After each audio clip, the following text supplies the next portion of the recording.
Hi, good morning, everyone. Um, it's morning in my time, but wherever you are, good afternoon, good evening. My name is Mirella Rangel, and I'm going to kick us off today just to share a little bit about myself and just why this day is so important. So my name is Mirella Rangel. My pronouns are she, her, ella. And for the past several months, I've had the honor and privilege to work with the T1I team. I've listened to many of you and heard your perspectives. And the aim of my work with the T1I team was to learn about how T1I can grow, guided by leaders like you all. As the daughter of Mexican immigrants living in the United States, I've lived both in the Mexico and the United States and saw really different ways of being and of treating each other. And this opened up my perspective about the possibility of change. Just a little bit about my relationship to diabetes. I've had family who's lived with diabetes both in the United States and in Mexico. And while I don't know what it's like personally to live with diabetes, I have lived with a congenital heart condition for my entire life. And like many of you and many people, the past year has challenged many of us, both in our home life and externally, and especially those of us with lifelong health conditions. If anyone had any doubts that radical change was needed, I think this year really proved that it was needed. But we know, or I know, that change doesn't happen on its own. It needs to happen by the hands of people who are most impacted, those who have suffered more, those who have been marginalized most in the world, because they know the depth of the problem and they have the wisdom to change it. So from my time in working with T1I, I have been inspired by both the team and all of you for what you've done, not only what you're doing on your daily life to survive and make things happen, but also to volunteer and do this incredible work. You have risen to advocate for health, for access, for justice, for you and your community. And today is a significant day. We gather, all of you all, leaders across the globe, to talk about action, to talk about organizing, to talk about forming perspectives, to talk about how sharing your power can really move mountains. And I know that power is either organized people or organized money. And many of us don't have the money, but we have the people. And so today is an example. It's kind of an apex of us being able to do that. We gather to share ideas. We gather to share collective wisdom. We gather to weave connections so that each and every one of us and the people in our community can flourish. We hope that you are inspired by today and that you lift each other up and that you learn new skills to bring about change. I'd like to close with a quote from a writer from the United States. Her name is Alice Walker. And the quote is that the world is as beautiful as it ever was. It is changing, but then it always has. It is a good time to change and remain beautiful within it. And this is from her writing of We Are the Ones That We've Been Waiting For. And so I look forward to hearing from you all today about the change that you would like to make in your communities and what skills and connections you're making for that change, both in service of your own community, but also in service of the overall movement. So we're going to actually start with an activity about what inspires you or why you're here today. So we're going to break you out into a couple of groups.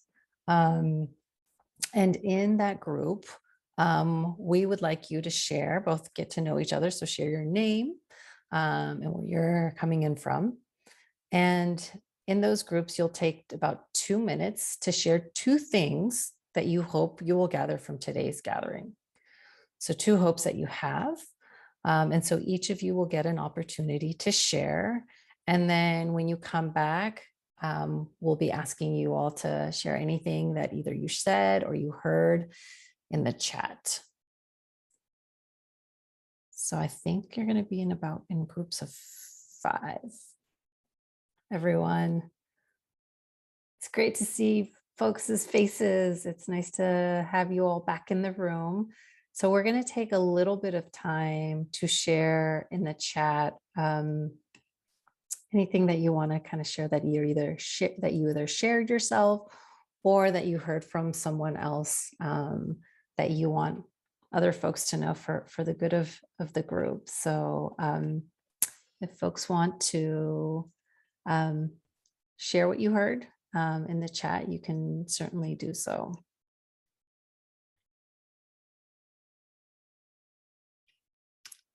Sounds like there's been a lot of connections already being made, a lot of folks sharing that they're excited to learn from other people, also some healing and rejuvenation. That's beautiful. And there's someone who wanted to know a little bit more about what happened yesterday, to hear more about that. And lots of excitement about learning both different strategies from each other, and activities that you can do or tools you can use. Something very specific also about outreach, and really finding the beautiful trifecta of learning from people, some skills, learning from people who have the real experience of doing the work, and also, doing this kind of work with around diabetes and living with diabetes. So to make it possible for everyone to have access to health. Thank you everyone for joining. I believe that I will be passing it off now. There's some housekeeping skills that I accidentally skipped in my introduction. I was so excited to get you all into small groups. So we'll have a little bit of sharing so we can make sure that there's ease and flow for your being here today. Thank you, Mirella. Hello, everyone. My name is Ian. For those who weren't here yesterday, who are kind of maybe just joining us, my name is Ian. I'm the communications coordinator here at T1 International. I've been a type 1 diabetic for about 2 years now. I was diagnosed as an adult. And I'm just going to go over some introduction and some housekeeping stuff as we kind of go through the day. So, as you've probably already noticed, in today's session, we're going to be using both of our chat function kind of in this main group that we have. And we're also going to be using breakout rooms kind of for smaller, more intimate discussions about a number of the sessions that we have going on today. It's going to be a great opportunity for us to collaborate, really get to know each other better. We will be recording the main sessions here.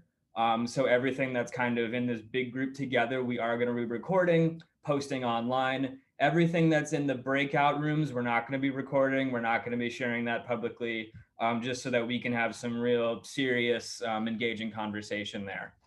We're really thrilled to be having the community connecting in this space.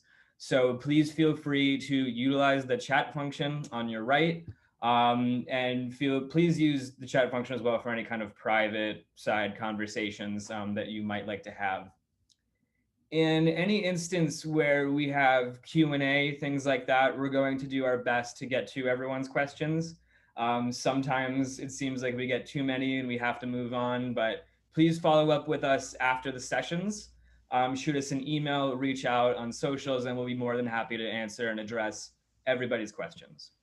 So if you need help from a technical standpoint, anything, chat, Zoom, the likes, please message Liz S., who is our amazing program coordinator. She's doing so much awesome work on the back end to make sure that we can actually see and talk to each other and have all these awesome conversations. So being an open, welcome community, we ask that every single participant today be respectful with one another. As you ask questions, please be respectful to the speakers that we have today. It would mean a lot to us, and I don't think that's going to be an issue. We do also have an option for captioning. In the upper left-hand corner of your screen, you're going to see a big red live button. If you hit that, there'll be a drop-down menu that says stream on custom live streaming service, which is a long-winded way of saying put on captions. So that'll display captions for you to read throughout the sessions. So we did kind of our first breakout room already. I hope that was a great opportunity for you all to get to know one another, kind of do a little bit of ice breaking, and kind of start some of the conversations that we're really hoping to have today. And throughout today, much like yesterday, if you were in attendance, we're going to be hearing from advocates from across our global advocacy network. And so we're going to start today with an update from Pilar in Panama. So we're going to pass that over to her now. Thank you all so much for being here.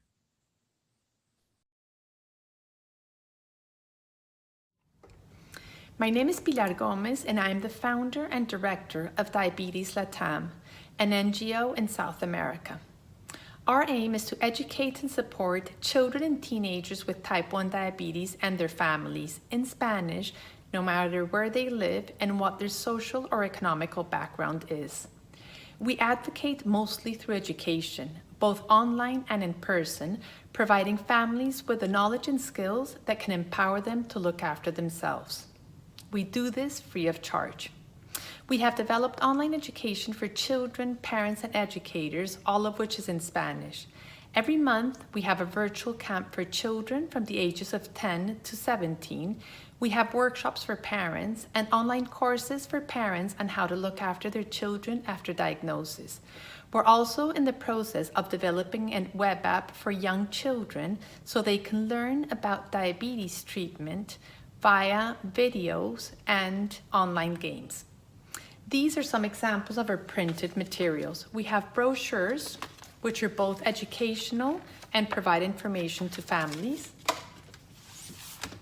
We conduct education programs based on printed books in Spanish.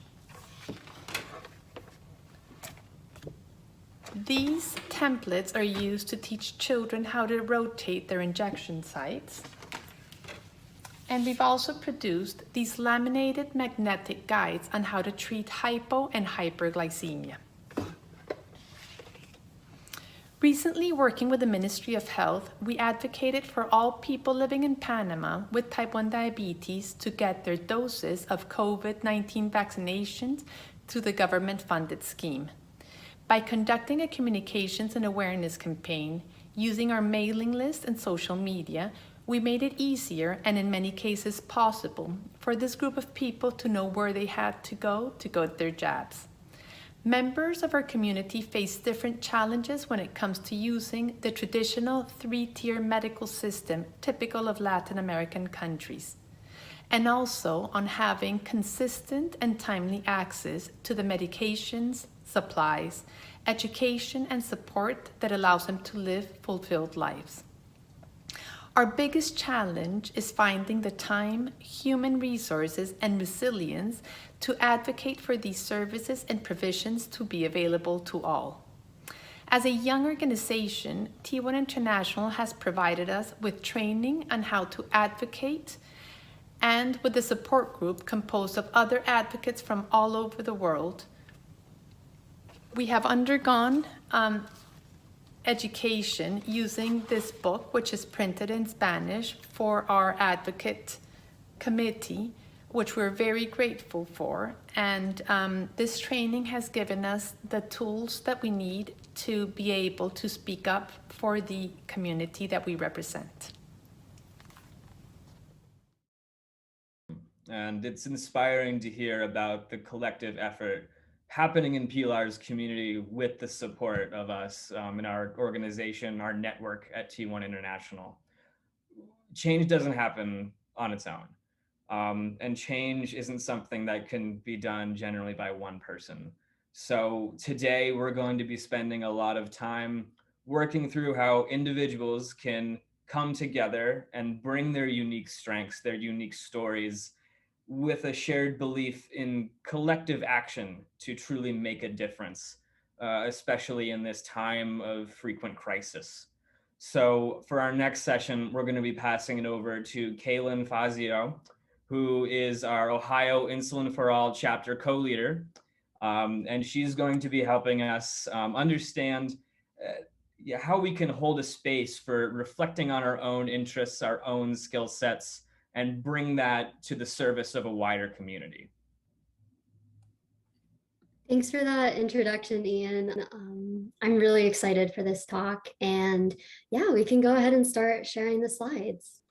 So Hello, everyone. Welcome. I am so thrilled and so grateful to be kicking off today with you. My name is Caylan Fazio, and I'm the former chapter leader of Ohio Insulin for All in the USA. I'm also a registered yoga teacher, and I've been practicing yoga and meditation in different forms for over 6 years now.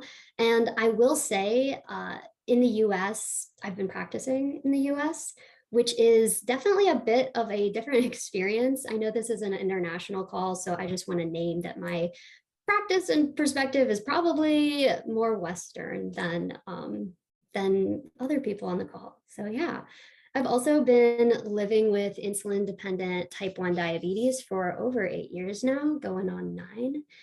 And a lot of my advocacy journey and a lot of ours in general is about something deeper. It's tied to that higher call or a personal belief system or just an intrinsic value of human life. For me, much of my personal journey with advocacy is rooted in my yoga and meditation practice. So I often come back to this as a framework. But if that's not your thing, not your belief system, don't let that turn you away from this talk. Just think about your own beliefs, your own values. It's just perfect for this. So today I want to talk to you about how we can mindfully empower ourselves and our fellow advocates to be the organizers, subject matter experts, and decision makers in the Insulin for All movement. Because this, as the people with diabetes, as people with the lived experience, is who we truly are.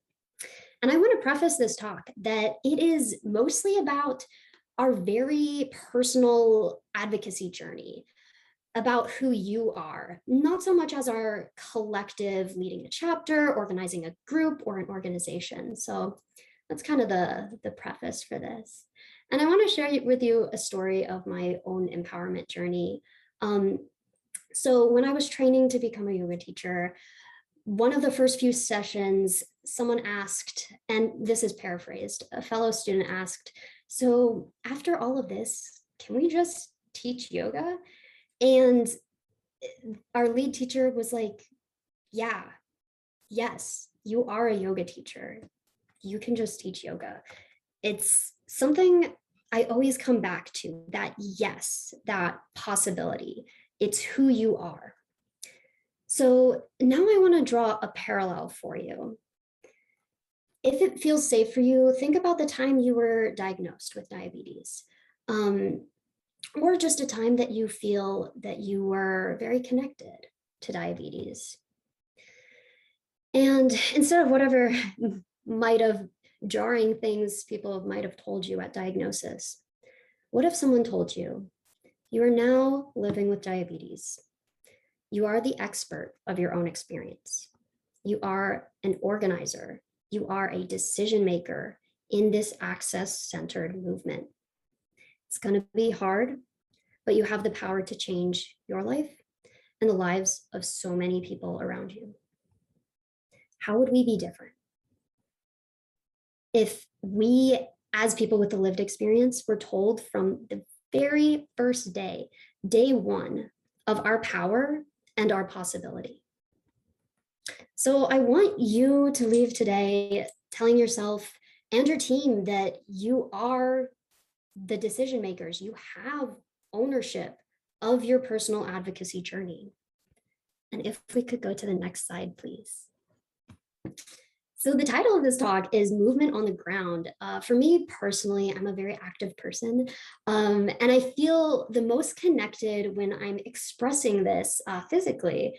And I feel powerful, I feel great, I feel connected. But there's a double meaning here. And the parallel meaning is movement on the ground can also mean the actions done at our most foundational level of this movement. That means each and every individual advocate. So this is very raw. This is very unfiltered. It's not necessarily coordinated.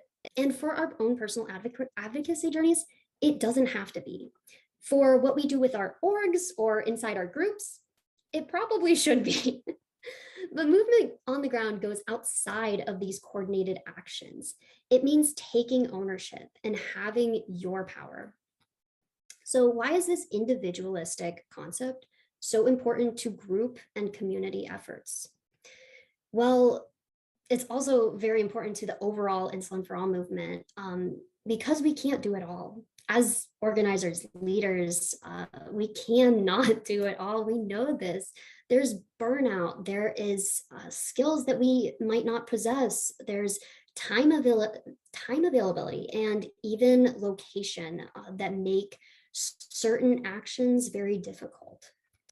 So alone, we have these challenges, but when we empower ourselves and when we encourage our team to be empowered and to take ownership, there's all these other possibilities of things that we can do. And I kind of labeled a few of these, how they work together. When we have movement on the ground, when we have individuals participating, we can decentralize efforts. We have continuous momentum and community support. These are super important, but I will let you think about these later on as concepts that will benefit your group or how they'll benefit your chapters.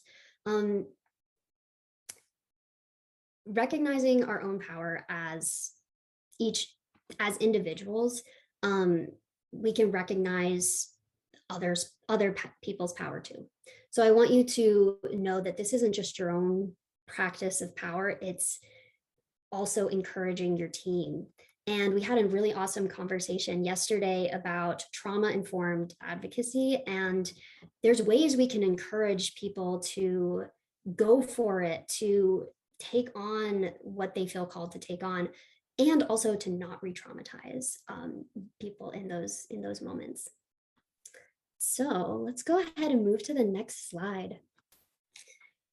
And I have set up a little guided practice for you. First, I want to name this line here: to be seen and heard, we must first see and hear. This applies to so many situations, whether it's conversations or even like legislative actions all of the things. We kind of have to turn inward to then express outward truthfully, authentically. So yeah, I will go ahead and invite you to either turn off or on your cameras. If you want to turn them on, I'm going to be right here with you. We'll do a little group thing, or turn them off and be in your own space. Do what feels right for you. So there will be a lot of silence in this practice, and that creates space. It's an important tool so that you can kind of get into your own space. All right. So let's tune into our bodies first. If you need to move, move. If you need to stretch, stretch. If you need stillness, just be still. Listen to what your body is telling you, what it needs.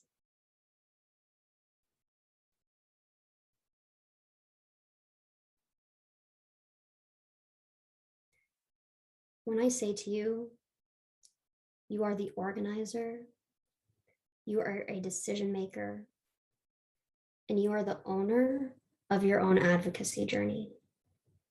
What comes into your mind? What thoughts come up?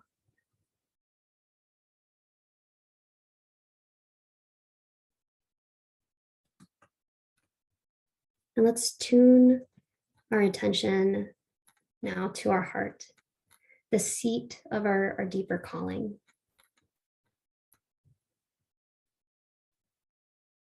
Tune into something you know.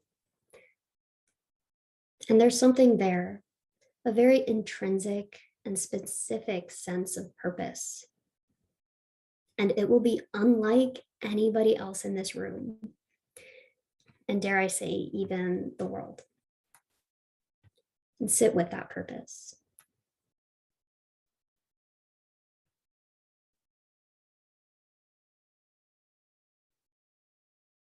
Take a breath. Big inhale, big exhale. Let's jump back into our slides. What came up there? I'm going to invite you to go ahead and put in the chat what came up for you. It could be a sentence or two, anything like that. You'll see that I would love to share and announce your things, but I also want to respect your privacy. So I'll announce them by your initials. So just be aware, if you don't have your initials in your name, just include them in the chat. But yeah, sentence or two, what came up for you? And I will say that was, thank you. Thank you, AH. AH says, I'm very capable of caring deeply for others.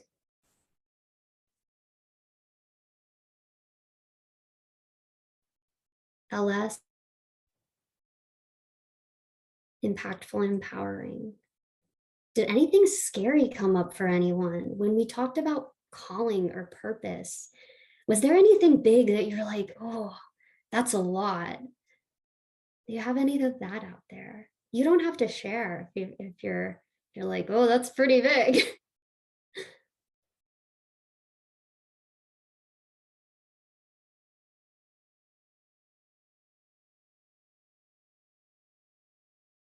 EP says, I cannot and will not do this alone. KS, there's nothing I have to do or change or alter my sense of purpose. All our unique purposes are necessary. Oh, that's beautiful. I love that. I think often about time when to think, when to try to think of nothing at all. Okay, lovely. So yeah, that was kind of like a short practice of reflection, of identifying calling, identifying purpose. And it's also very personal. And I will give you some time to sit with that. Feel free to share in the chat or, do your own journal thing. Let's go ahead and move on to the next slide. Where do we go from here? So this slide is intentionally left blank. Where do we find our information or inspiration? What do we do next? If something big or important or that deep sense of purpose or calling came up for you, or maybe you just need more time to sit and listen, what are the next steps for you? The slide is blank because it's up to you to decide. It's not up to us. There's no framework or structure that I could give to you to tell you about your specific purpose. Yeah. So I want to leave you today with you feeling like you have the ability to empower yourself, empower your team, and to have them join you in coordinated efforts, but also, and maybe even, I'd say, especially more importantly, to have them take ownership of their advocacy journey. As people with lived experience, this is just so important to us. And yeah, whether that's in a group setting or whether that's doing your own thing, it's great. And all of our voices are needed. All of them are welcome here. So I just want to say thank you so much. I really appreciate your time today. Thank you to T1 International. I really appreciate being here with you. Yeah. Oh, and the chats, there's a lot going on in the chat. Okay, awesome. Yeah, keep it going. And then I will also drop my contact information in the chat. You're always welcome to email or message. My Twitter and Instagram is at Caylan Fazio. You can also find me on Facebook too, if that's your thing. Yeah, but if things come along in a year or two and you're like, oh, maybe I'll send an email, you're always welcome to. So feel free. Thanks. Thank you, Caylan. That was awesome. And thank you for really helping ground us on this day and as we go through the work, in day 2 of our 2021 workshop. On behalf of everyone at the T1I team, I do want to say thank you so much for all of the dedication that you've shown as the Ohio chapter leader and the Ohio chapter co-leader. We're so excited and so pleased that you're a part of our organization, a part of our network, and we can't wait to hear about the next steps of your journey in Utah. So thank you very much. Moving on today, another really important tool for our advocacy work is data. Our stories and our experiences are very powerful in and of themselves, but so often when we need to influence people in positions of power to join the fight in our corner, to help us make lasting change, we need to supply them with the raw information they need. So often for that, they just need to hear the facts. This insulin crisis impacts the entire diabetes community around the world. And to really illustrate that knowledge, to illustrate that fact to people, we have been running an out-of-pocket cost survey each of the past 2 years. Our most recent survey took place in 2020, and we were thrilled to have it recently published in a journal. So Beth here is going to explain in detail how every single one of our advocates can use this data to bolster their story, to bolster the information they're able to provide to decision makers and other advocates within their community. You can find this straight on our website. We have all of this data published openly, and we really hope that you can use it to strengthen and inform your advocacy efforts.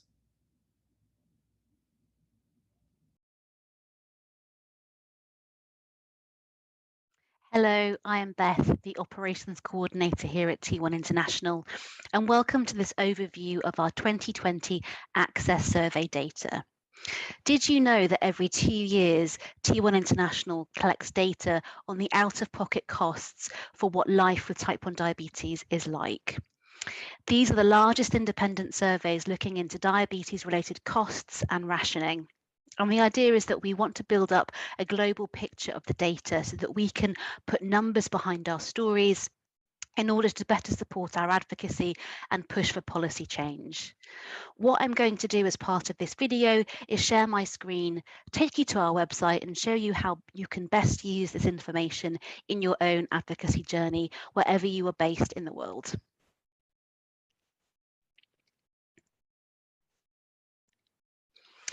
So if you head to our website, t1international.com/access-survey/, it will bring you to this web page where you can see our 2020 out-of-pocket cost survey data. At the top, we have our survey highlights in bullet points, and these are very much the most important and salient pieces of information that we wanted to share with you. These are the top lines, so to speak.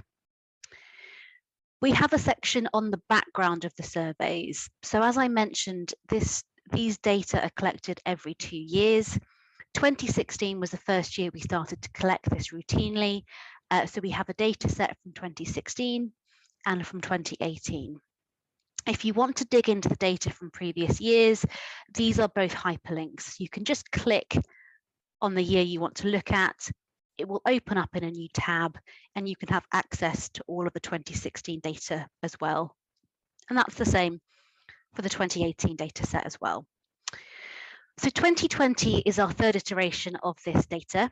And very excitingly, this is the first year that our data set has been published in an academic journal. So this is really important in terms of amplifying and raising the profile of this work.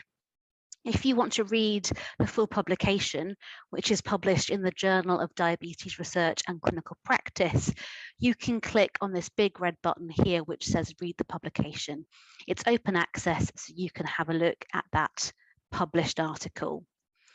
I also want to mention that 2020 was important in terms of us asking about the impact of COVID-19. So we added that question in to our data set because we wanted to understand how COVID may have impacted your access to insulin. So I'll come on to that a little bit in a minute. So if I scroll down, you will see different visualizations that we have listed here. We have visualizations for 10 questions that we asked. Now, we asked more questions than just 10, and I will show you at the end of the video where you can find the full data set and dig into all of the questions. But for the purposes of this web page, we've just listed 10 questions in visual format. And I want to pull out a few examples to show you how you can look at the data, understand what it says and what it's meaning, so that you can use it in your own advocacy work. So if we look at this question, the healthcare coverage for diabetes medication and supplies, I think this is a really interesting question that we asked, and the data that came out is also useful to look at. So you can see here in the first column, we have countries. If you scroll using this scroll bar here, you can see all of the countries that we have respondents from.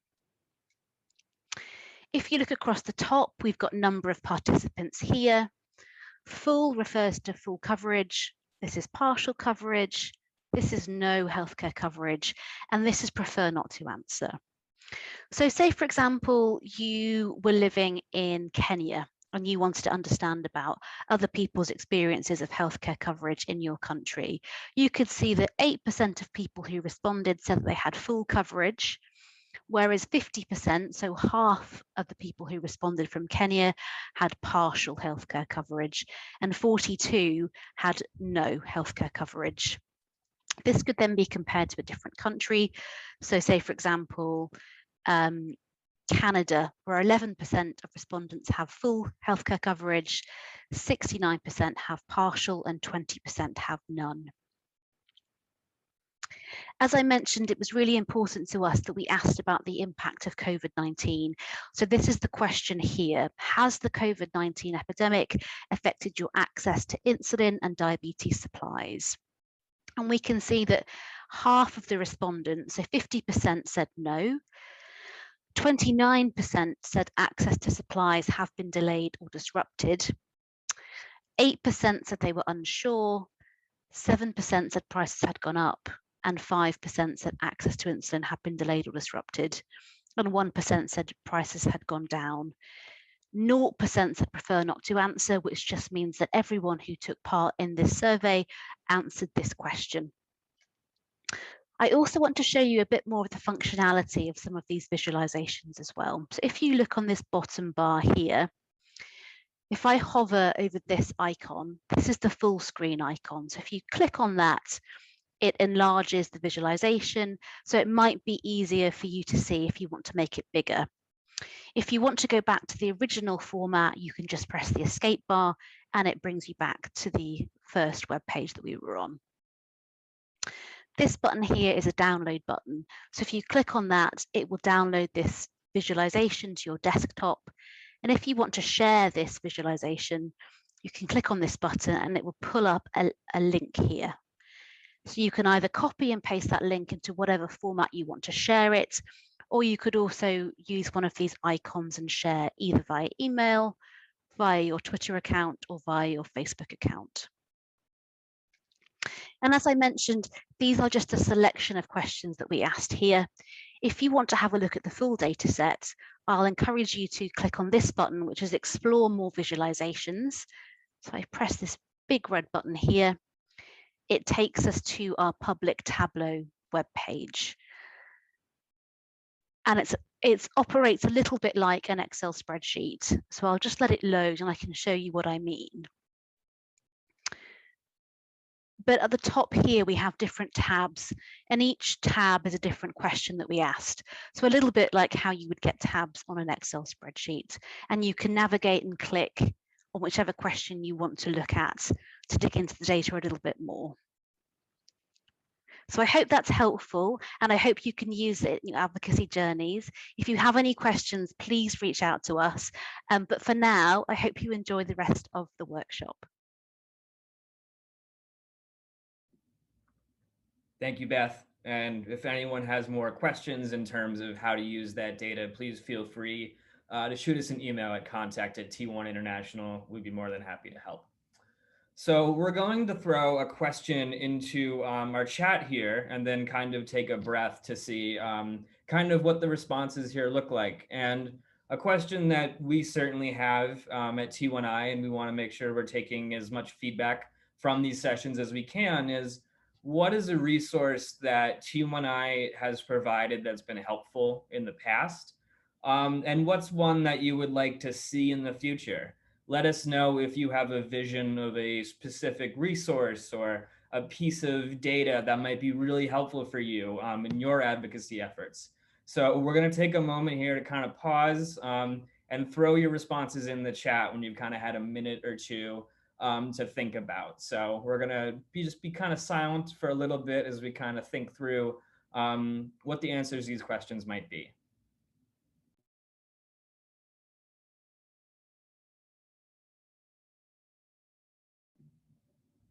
Graphics available on social to share. Yep. The map tool. A toolkit for friends and family to support the T1 International movement.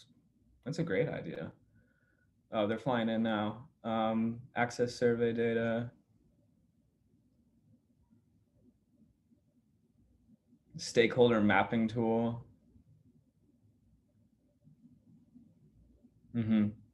Data as it relates to rationing. Yeah, it certainly captures people. That's for sure. Yep, survey data. And, you know, the reality is there just isn't a ton of that data that exists today. And it's something at our organization that we're hoping to change, certainly.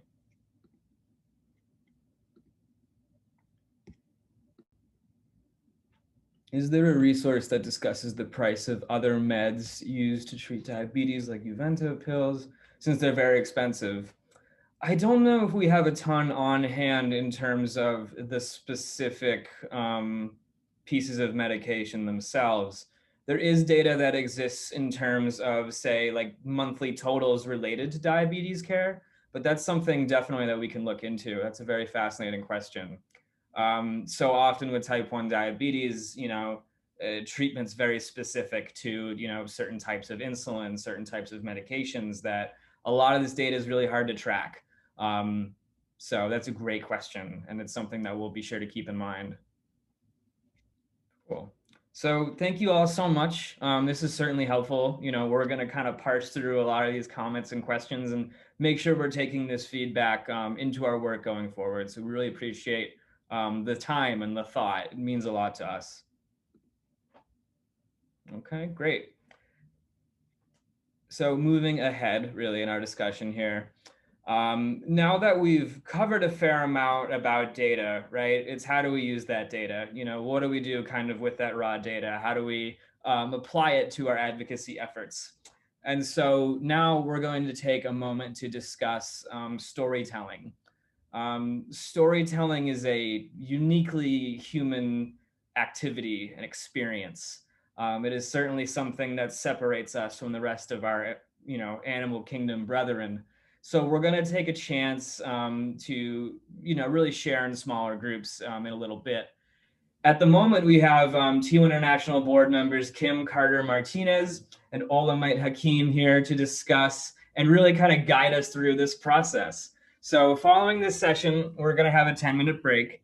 So just in general, feel free to remember to stand up, stretch, do whatever you need to do to take care of yourself. But now we're going to pass over to Kim and Ola. Thank you so much for being here. Let's talk about storytelling. Thanks, guys. Thank you. Hi, everybody. I'm Kim Carter Martinez, and this is my co-presenter. Olamide, Adejumo. How you doing, everybody? Nice to meet you all. Hope you've had a fun morning so far, or afternoon or evening, whatever it is in your time zone. I'm in California, so it's morning. So we're here today to talk to you about sharing your story, and we are going to have a short presentation, and then we're going to actually have some time to practice sharing our stories. So if you could bring up the slideshow, that would be great.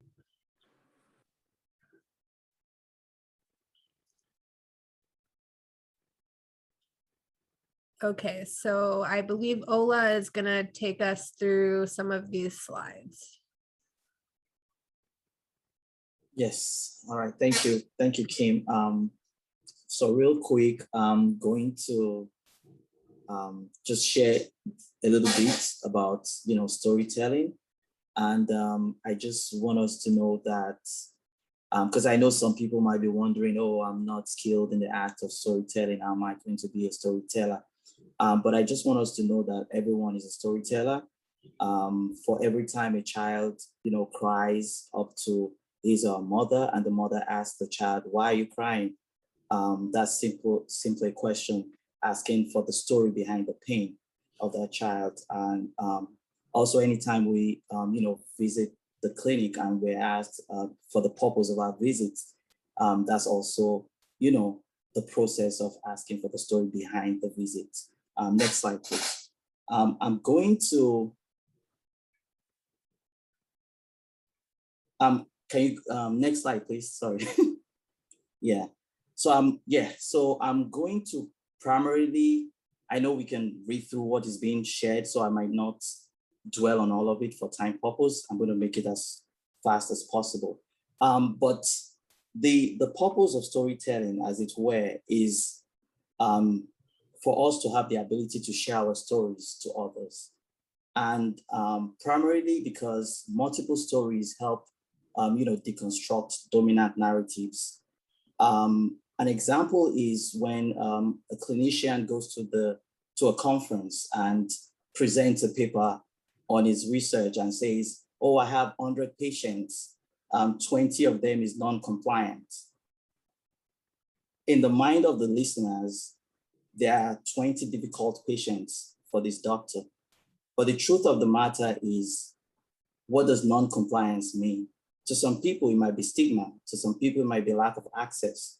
To some people, it might be gender role, where a child is ill and the mother is expected to take care of the child. So the mother is torn between going to the clinic or taking care of her child. To others, it's socioeconomic access. So the purpose of having multiple stories is to project these realities to others and to enable social movements that will create the change that we need. Next slide, please. Yes, also when we talk about multiple stories also helps with, projecting the intersectionalities that each individual carries. My reality, or the reality of an African living with diabetes, is different from the reality of an American living with diabetes. And one of the ways by which these realities can actually be projected to everyone and, gain the kind of support and the kind of audience that is necessary for change is if we can motivate ourselves to share our stories. And like I said, it's inherent in us all. All we are here to do is just to activate that within us and, encourage us into the act of storytelling. And like this slide says, everyone has a story. And they are real, they are relatable, and they have the ability to motivate people to action and also empower the storyteller. Next slide, please. So what do we need for creative storytelling ideas? Let's stick to personal stories. Let's try to interact with one another to enhance our stories. In sharing your personal story, you are able to connect with people that's, understand what you're going through. And through that, you can enhance your story. I know there's no break. This says take a break, but I know there's no break from diabetes. But take a break from work, take a break from the hustle and bustle sometimes to, look inward for new ideas and thoughts. We also encourage creativity. Sometimes I take a walk to, Market Square. I remember when I first came to New York, people said New Yorkers are tough people, they're not nice. But I did a social experiment. I started talking to New Yorkers in the subway. And I realized that New Yorkers are just very busy people. They are really very nice people as well. Next slide, please. Have a journal where you scribble these thoughts down. The down moments, the up moments, just write them down. Share your story. Thankfully, T1 International has a blog where you can always, express yourself and share your story. Partner with people, talk with other storytellers that, around the same central theme, and have your voice and opinion shared on such platform. Next slide, please. So in telling your story, one of the most important things that I'm going to talk about is ensuring that the stories we share are actually real stories, not sensational, not sensationalizing the stories we're sharing. That's what I meant. And the reason why this is very important is because when we share our stories, we are inviting people into our lives. And one of the most painful things is when people doubt our stories. So whenever we try as much as possible to express our truths, we try as much as possible not to give people room to doubt the truth. And that's one of the reasons why it is very important for us not just to sensationalize the stories, but to ensure that whatever we are stating is about stating the truth and the facts of our experiences with living with diabetes. Next slide, please. All right, I think these are self-explanatory. Yes, somebody totally says the story is relevant and important, and I absolutely agree with that. So avoid conspiracy theory. One of the problems we're having now is information, fake news, false information. We must try as much as possible to ensure that we only share. If the story is not ours, we endeavor to verify the facts of the stories so that people would, because people build trust in us as advocates. Next slide, please. So the tips continue. Do not exaggerate or change your story because you think it might be more convincing. I think I already said this. Allow your story to evolve. You don't have to be an expert initially, but as you develop yourself, you become better at what you do. You don't have to be an excellent writer. You can express yourself in form of arts, spoken words, poems, amongst others. Next slide, please. Yes, I think I already said this. Next slide, please. Yes, so I'm at this point, I think I'm going to hand over to Kim to give us, a tip onto how the workshop would go. And as we do that, I just want us to know that we should consider this, a safe and a brave space where we are free to express ourselves and free to share our stories amongst ourselves. Thank you, Kim. Thanks, Ola. So we're about to break into small groups. And when we break into small groups, we're going to take some time to practice telling our stories. And so what we're going to do is we're going to take a look at this picture of insulin. We're all familiar with it. We all use it. It keeps us alive. When you look at this picture of insulin, what story does it make you think of from your own personal life? What kind of reaction do you have to this vial of insulin? What do you want people to know about your relationship to insulin? That's the story we're going to tell in our small groups. So we'll break into small groups. You'll have a facilitator in your group. You're going to take a few minutes to write down some bullet points, and then you're going to practice telling your story. And it doesn't need to be very long. It can be a minute, 2 minutes, but 2 minutes of what does insulin, what is the reaction it brings up within you? What story does it make you want to tell? Next slide. All right, so we're going to break into our groups now.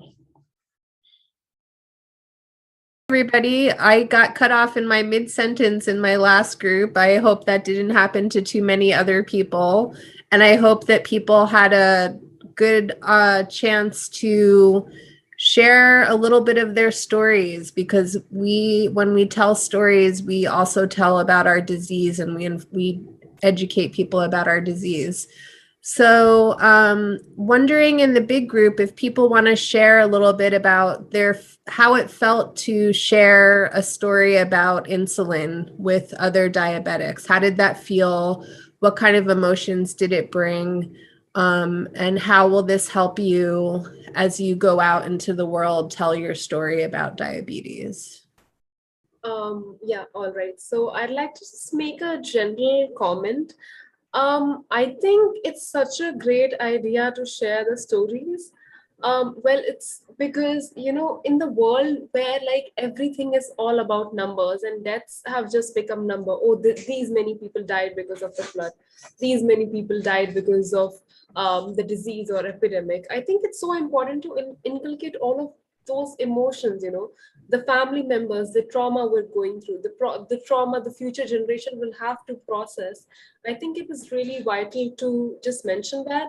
And I think it will be a great idea if, we guys could start a podcast or something about, where we could bring the patients who have actually like suffered from the insulin crisis, and maybe people from the conflicted areas like Syria or Afghanistan or Yemen or whatsoever. So I just really wanted to say that I really appreciate that exercise and looking forward to continue that. So thank you so much. Thank you so much. I think the podcast is a lovely idea. That's a great idea.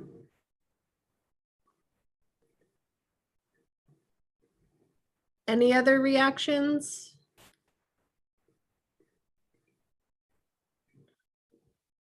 So we got some in the chat. It feels good to tell and practice these stories with people who you know will understand. Yes, we definitely talked about that in my group. That we have to be really vulnerable to share these stories and to be able to do it with other people that understand the emotions behind our stories and the experiences behind our stories is a really powerful thing. Okay. Ola, I'm going to hand it over to you now. Yes, thank you, Kim. And the more you do it, the easier it gets. Yes, exactly. I agree with this, with Elizabeth on that. Yes. Thank you so much, everybody, for participating.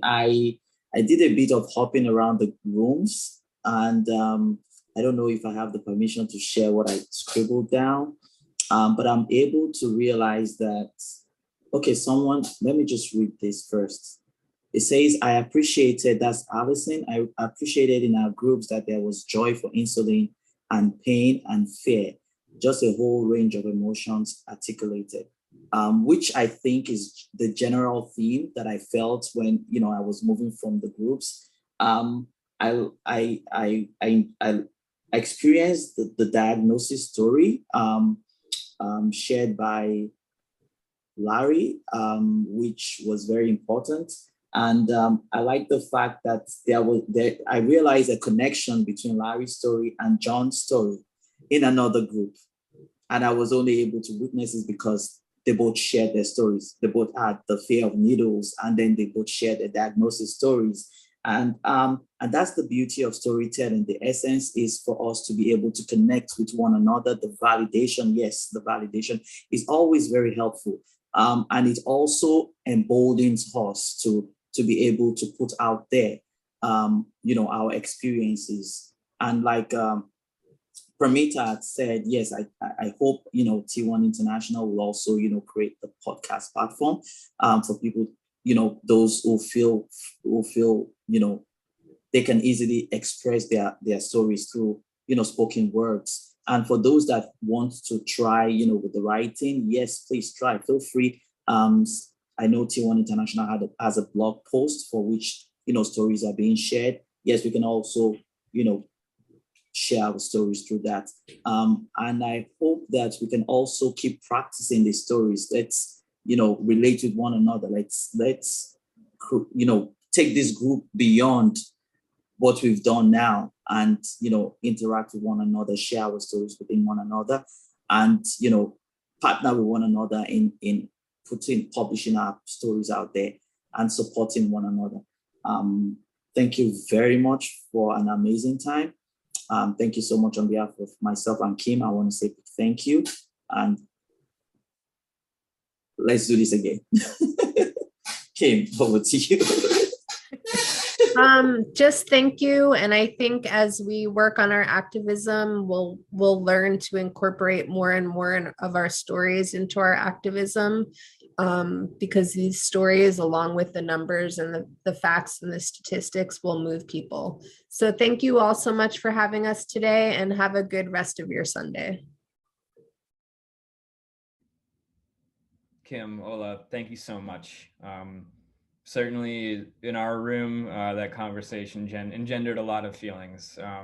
So we thank you, each and every one of you, for sharing your story. And amplifying those stories and sharing them with the world is absolutely a goal that we have as an organization. It's something we're going to be doing more of in the future. So thank you all for your candor. With that, we're going to be taking a 10-minute break. To talk afterwards, we'll talk about powerful partnerships and more ways to engage volunteers with direct action. So we'll be back at about the 50-minute mark of the hour, about 10 minutes. So if you need to grab a snack, stretch, take a break, breathe, please do. And we'll see you back here shortly. Thank you all.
Hey everyone, welcome back. We'll give people just kind of a minute or two as people start trickling back in. So up next on our day, we're going to be hearing more about our friends at the Hemogen development. And we're going to hear an update from them in terms of how COVID-19 has impacted their efforts in type 1 diabetics across the world. Hi, I'm Vivian Nabeta, founder and executive director of the Sonia Nabeta Foundation, a nonprofit that believes in an Africa where children with type 1 diabetes have an equal chance at long, healthy, productive, and gainful lives. And I'm Elizabeth Pfiester, the founder and executive director of T1 International, a global patient advocacy organization led by people with type 1 diabetes. Our organizations believe in the power of advocacy and that we're stronger together. We know the impact that small grassroots organizations can have, especially in humanitarian settings. Together, SNF and T1 International, we run the Pamoja Advocacy Program, which equips young Africans with type 1 diabetes with a community, the tools, support to carry out time-bound advocacy plans to make change in their own communities. COVID-19 has impacted communities worldwide. Country lockdowns and curfews made access to essential medicines exceedingly difficult. In these videos, you'll hear from 4 of our Pamojan advocates from Ghana, Kenya, Tanzania, and Uganda about their challenges amidst COVID-19 and their daily struggles with type 1 diabetes. We believe that access to insulin is a human right, and we believe in the power of patients and in small organizations to improve the lives of people with diabetes in humanitarian settings and everywhere around the world. My name is Emmanuel Kisembo. I'm the Programs Manager, Special Initiatives at the Sonia Nabeta Foundation. I'm also a Pamojan advocate. I've had type 1 diabetes for 8 years now, and I live in Uganda. I'm a Ugandan. In Uganda, type 1 diabetes is still a very big mystery, and the diagnosis can really be challenging to all. Our health infrastructure is not so developed. Medical workers are not very knowledgeable about diabetes. And diabetes is also not on the radar of policymakers. Our data has revealed that warriors travel up to 6 hours round trip to medical centers to pick supplies. And the largest part of this journey is on foot. The COVID-19 pandemic worsened these challenges. Our lockdown here in Uganda comprised of a total ban on transport. Warriors found it very difficult to move from home to health centers to pick supplies. Schools were also closed, so warriors went back home, and some of them were working on farms with their parents. That meant frequent hypos. The Sonia Nabeta Foundation mounted a network of motorcycle taxis, also known as border borders, to help bridge this access gap and solve the transport issue during the lockdown. That way, warriors would still receive their supplies delivered to them at their homes. We also had a diabody system where we were connecting with our warriors. We had a call up a warrior Saturday where we pick up a phone and call a warrior and check on them, see how they're faring. And that also helped our warriors stay in touch with one another.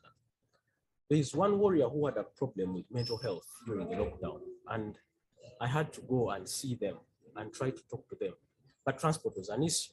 So I had to disguise myself on a pickup truck because it's only cargo transport that was allowed then, to go and see him and talk to him. But luckily, I was able to reach him and we solved the problem. The COVID-19 pandemic has not really been easy, but that is how we've been able to navigate these hard times. Hello, I'm Yabi Pe Amwa. I'm a member of Pamoja Team Ghana. The COVID-19 pandemic situation has caused and is still causing a big scare all over the world, especially with people living with chronic conditions such as myself, type 1 diabetes. In Ghana, most of the type 1 diabetics get their insulin from the government hospitals using their national health insurance. This means that they will have to go all the way to the hospitals to get their supplies, which actually increases the risk of them getting the virus, especially when there's a crowd of patients around. But with us in Team Ghana, because of our association with Diabetes Youth Care, which included doctors and nurses, we had the opportunity, or we were privileged, to consult them online and on phone calls, which of course is not the case with people who were not members and people who were living in the interior areas that didn't have network. We were asked to stay at home and went out only when there is necessary and when there's emergency cases. So it meant that our routine labs and our routine checkups were not done. We only go to the hospitals only when we had emergencies, which is not really good for us living with type 1 diabetes. Unfortunately, some pharmacies increased their prices of the diabetes supplies and insulin because borders were closed and goods were restricted.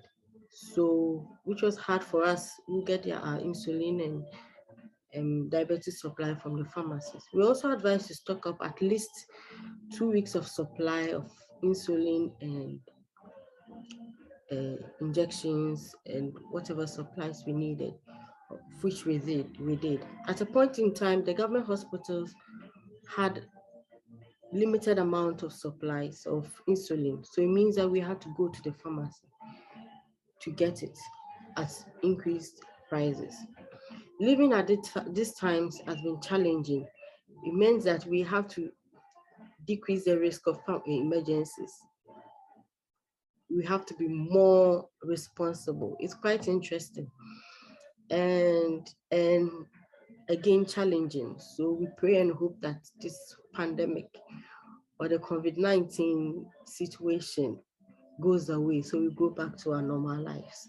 Thank you. Being diabetic is a very challenging thing. Having COVID around is the worst. Here in Tanzania, the warrior have struggled. The warrior are still struggling to make sure that they protect themselves from the COVID. At the same time, to make sure that their blood sugar is not way above normal. So many things might go wrong. Many things did go wrong before. So we are still trying to cope with it so that we can be safe. And about insulin and other necessities, it is hard to get insulin in Tanzania. We don't have the short acting to some of the clinics. We don't have the intermediate acting to some of the clinics.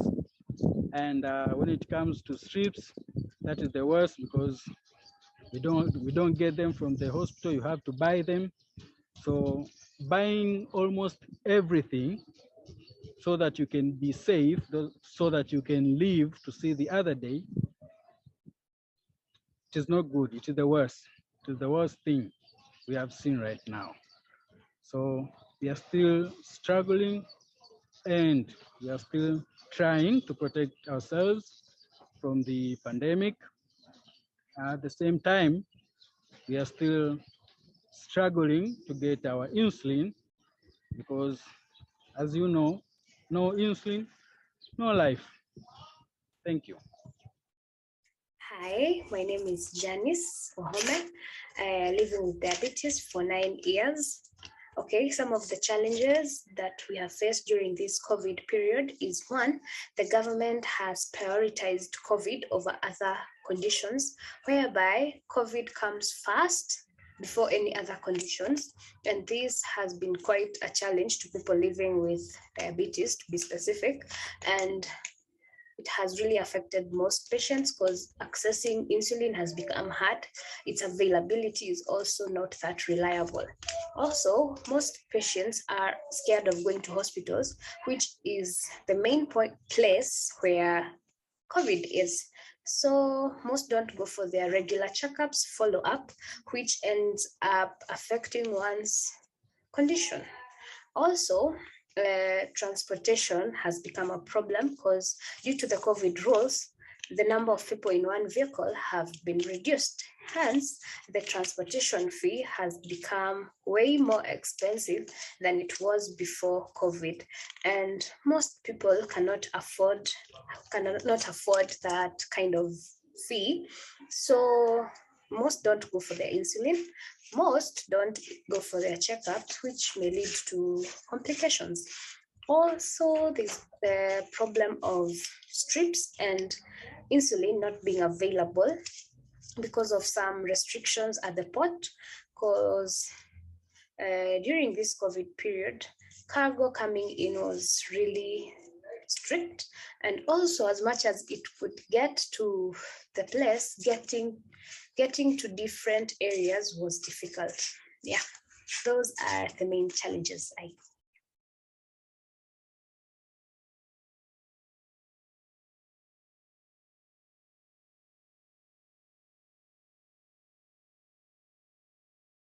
Hello. So you just saw a video from a powerful partnership. T1 International has been in partnership with the Sony Nabeta Foundation for some years now for the Pamoja project, as you just saw, and it's definitely our most valuable partnership. And we're going to talk a little bit about that today. So Vivian of the Sony Nabeta Foundation is here with me, and we're just going to chat a little bit about partnerships and why we think ours is particularly powerful. That's a lot of P's. That's right. No, thanks so much, Liz, for the introduction.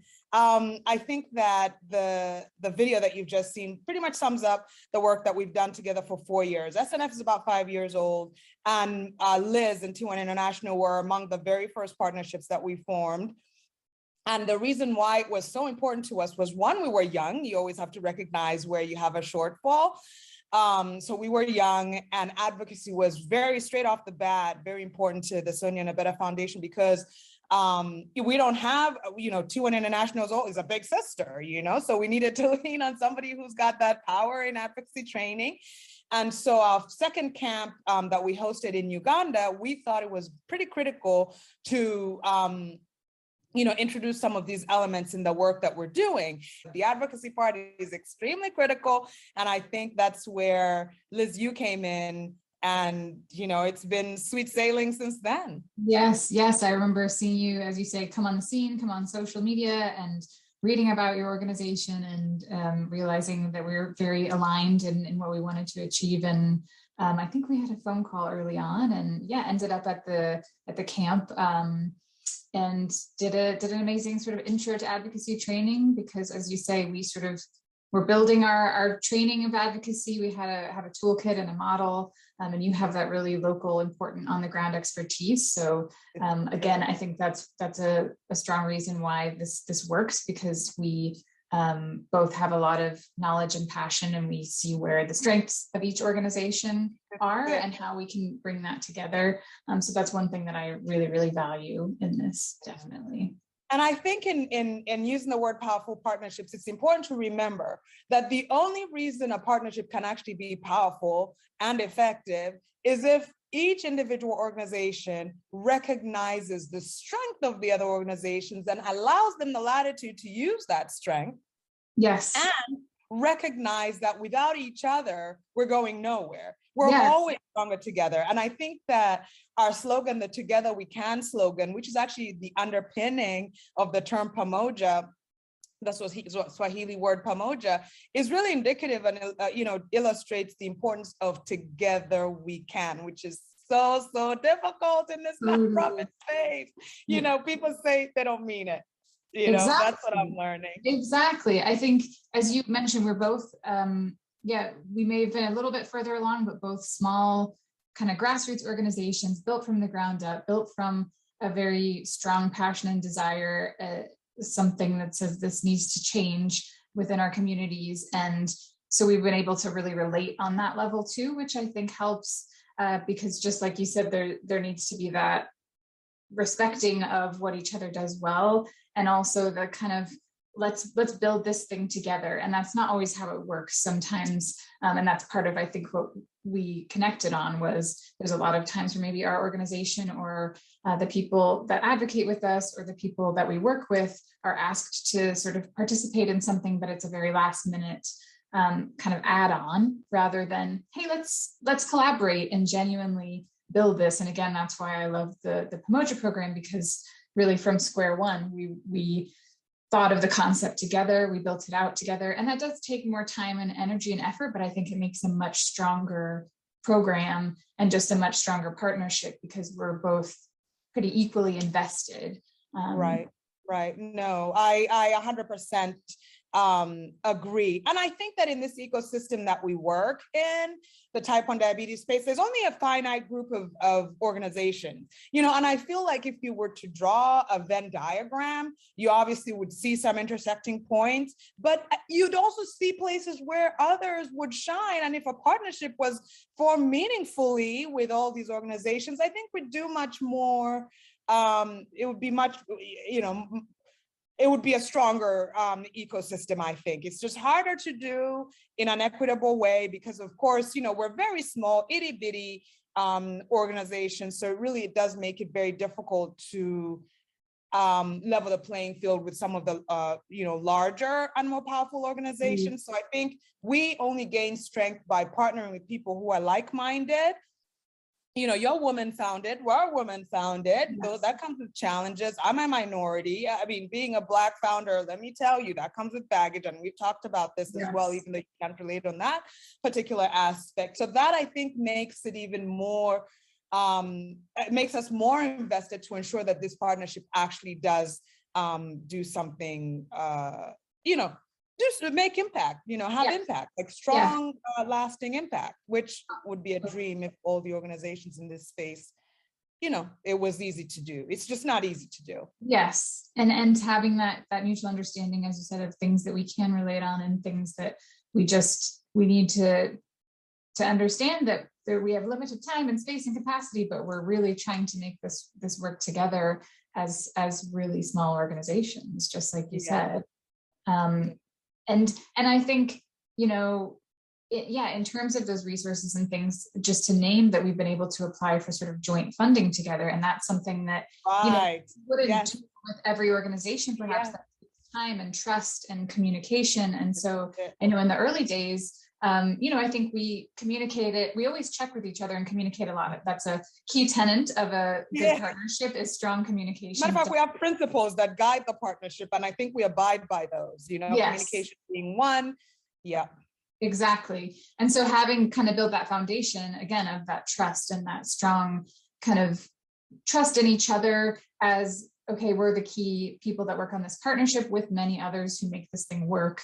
And just sort of having that level of trust enables that, hey, we want to apply for joint funding and we want to deliver these programs in a way because you have that foundation of trust and respect and understanding. And that's a great nod to the kind of partnership agreement and the principles that we set, which is another really important thing that we would recommend for all partnerships, to just set that clarity and set the groundwork. No matter how much we like each other, we like to have that clarity so that we know what to expect from each other in this partnership and what I need to do to be a good partner and what T1 International needs to do, and vice versa. It's just a really, really helpful piece to have in place. And I couldn't agree with you more, because, any relationship, business relationship, no matter how friendly or related, even blood-wise, people might be, I think it's good practice. No, I know it's good practice to have an agreement in place that spells out what everything should be and what the recourse is if it isn't, but more than that, it does give you a guiding document, how to work together and how to respect each other. You know what I mean? I think that's probably in any, relationship or partnership, however small, however, young, an agreement is important. I think the one that we put together, which started with the principles by which we want to work together. We respect each other, we trust each other. At least, of course, when I met you, I didn't know who you were from jump, but we built that over time. And that's a very important part of moving forward. And like you said, joint funding. First of all, without funding, what are we doing? So we've been able, the first organization that I've been able to work, SNF has been able to work with to apply for joint funding. We haven't had that. You're the first organization that we actually share a folder with. So there's, in all of that, there's inbuilt, trust and a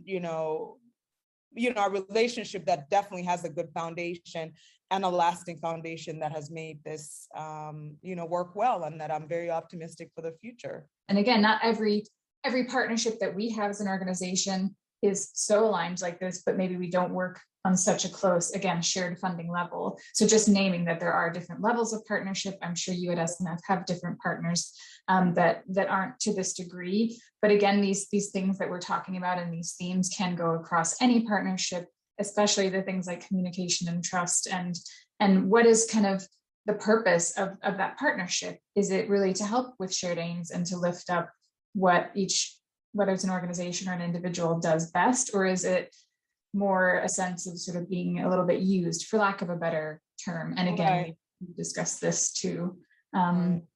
And so making sure, and in many cases, being used, again, as a minority on several fronts, a couple fronts, I think you always realize that at some point tokenism will be a thing. And whether you move forward with that relationship, partnership, understanding that this could be tokenism, it's just knowing what you're needed for in this partnership. And if it's tokenism and you're moving forward, just understand that, I have the power in knowing that, and I'm going to run this relationship and partnership in that manner. But basically understanding what your role is and why you are seen as a good partner in whatever partnership that you engage in. But, there's definitely a lot of asymmetries, but knowledge is power, like they say. Yes, and in one of our early conversations, and we really try to do this, of we don't like to put out Pamoja related content that we don't know that the Pamojans themselves are very comfortable with, and that it's truly their words and their thoughts. And again, something that early on we acknowledged that that's not the case, and we're not claiming that we do it perfectly, but we certainly are really committed to, again, to the tokenism point, not just putting faces out there for the sake of putting faces out there, which is this is it, exactly, especially in the age of social media. There's a way in which social media can be used to appear as if X is happening, when really X isn't happening, instead Y is happening. And so it's very, very easy for us as an organization to be tokenized, but not only that, the kids that we serve to be tokenized, and we protect them with everything we have, because in the age of social media, it can be misused, abused. And at the end of the day, what are we doing if not representing these vulnerable children in an equitable way? So we do the best we can in that way. Just like you said with the Pamojans, which we probably should jump into that program, just to talk some top level why we do it and why it's important, what Pamoja means and why advocacy is so key. But I think coming from Africa, where the voices of vulnerable people are never strong enough for several reasons, but also culturally speaking up is not necessarily something that is pushed forward. So when you have a condition like type 1 diabetes, which is in the minority as far as chronic conditions go, it's not HIV, so you don't have an army of people that are going to empower you and give you a voice, give you a platform. It's not that. It's extremely important to have programs that empower and lift and encourage, for your voice to be heard, so that change about your condition can actually happen locally, regionally, and I think one could say internationally. Yes, completely. And I think that's what's brilliant about the Pamoja program, and again, about our partnership is, as you said at the beginning of this, right away, you have seen the value in advocacy, and it's really hard to get certain partners or high-level organizations or funders or whoever it may be to see the value in advocacy, because it's not an overnight change. It's not you're handing out something. It's not a one-for-one exchange of donations.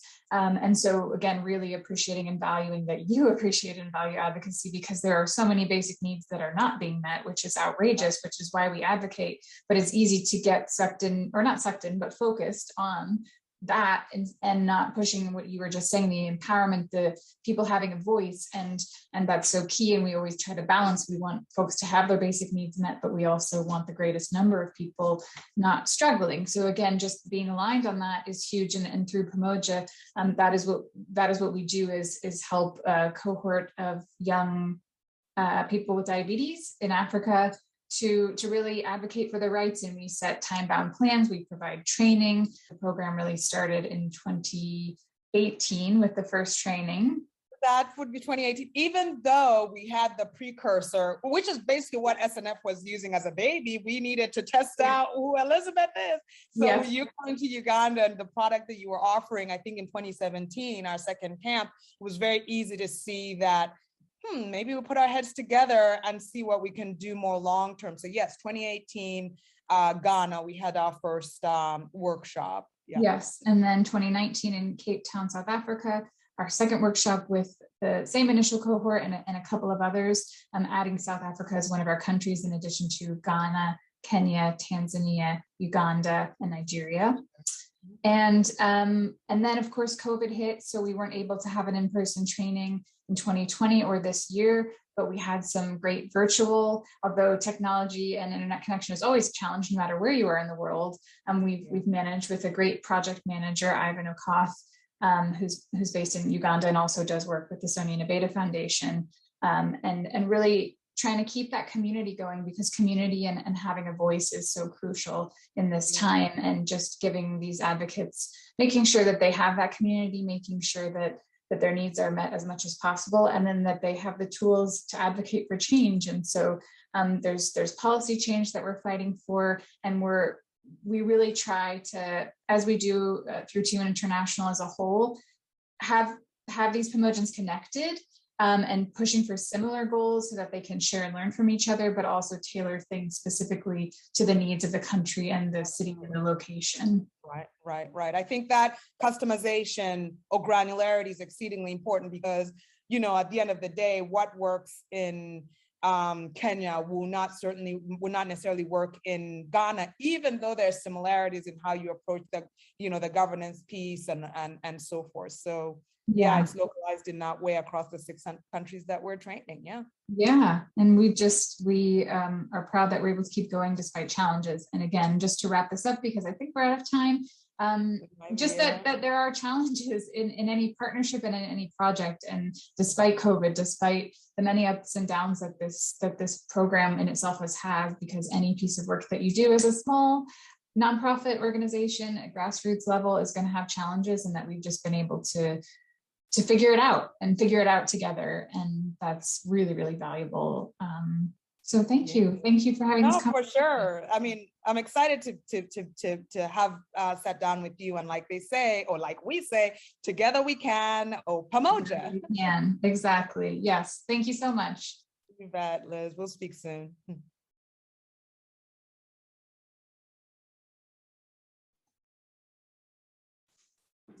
So you just listened to a pre-recorded conversation between myself and Vivian Nabeta, who unfortunately couldn't be here. She's obviously an incredibly busy person doing fantastic work.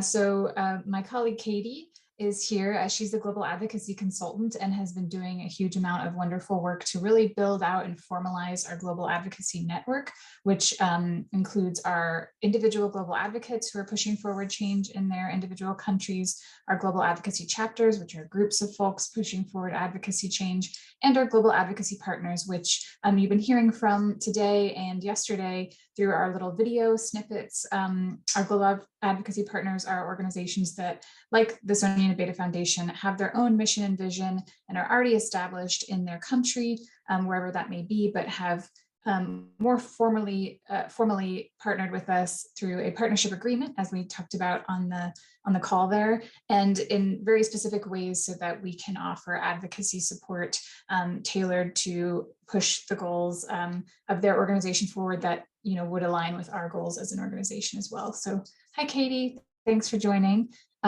We're gonna take some questions from the audience. We have I think it's about 10 minutes. So we'll just kind of pause, and anything, if it's related to the Pamoja program, great, but this is a general kind of space to hold for anybody who has general questions about partnerships in their advocacy. And if you have anything you want to add, Katie, I'll pass it to you. Thanks. It was just so wonderful to hear you and Vivian talk about this partnership and to see the energy between both of you. And I think that it did stick out for me that, Vivian pointed out how there are these points where we overlap with our partners, but there are also points where we shine individually, and allowing each other space for that kind of unique role that we each fill. And then over the 2 organizations or 3 organizations all coming together to reach our mission instead of having to duplicate. So I really appreciated hearing about how you approach that. Thank you, Katie.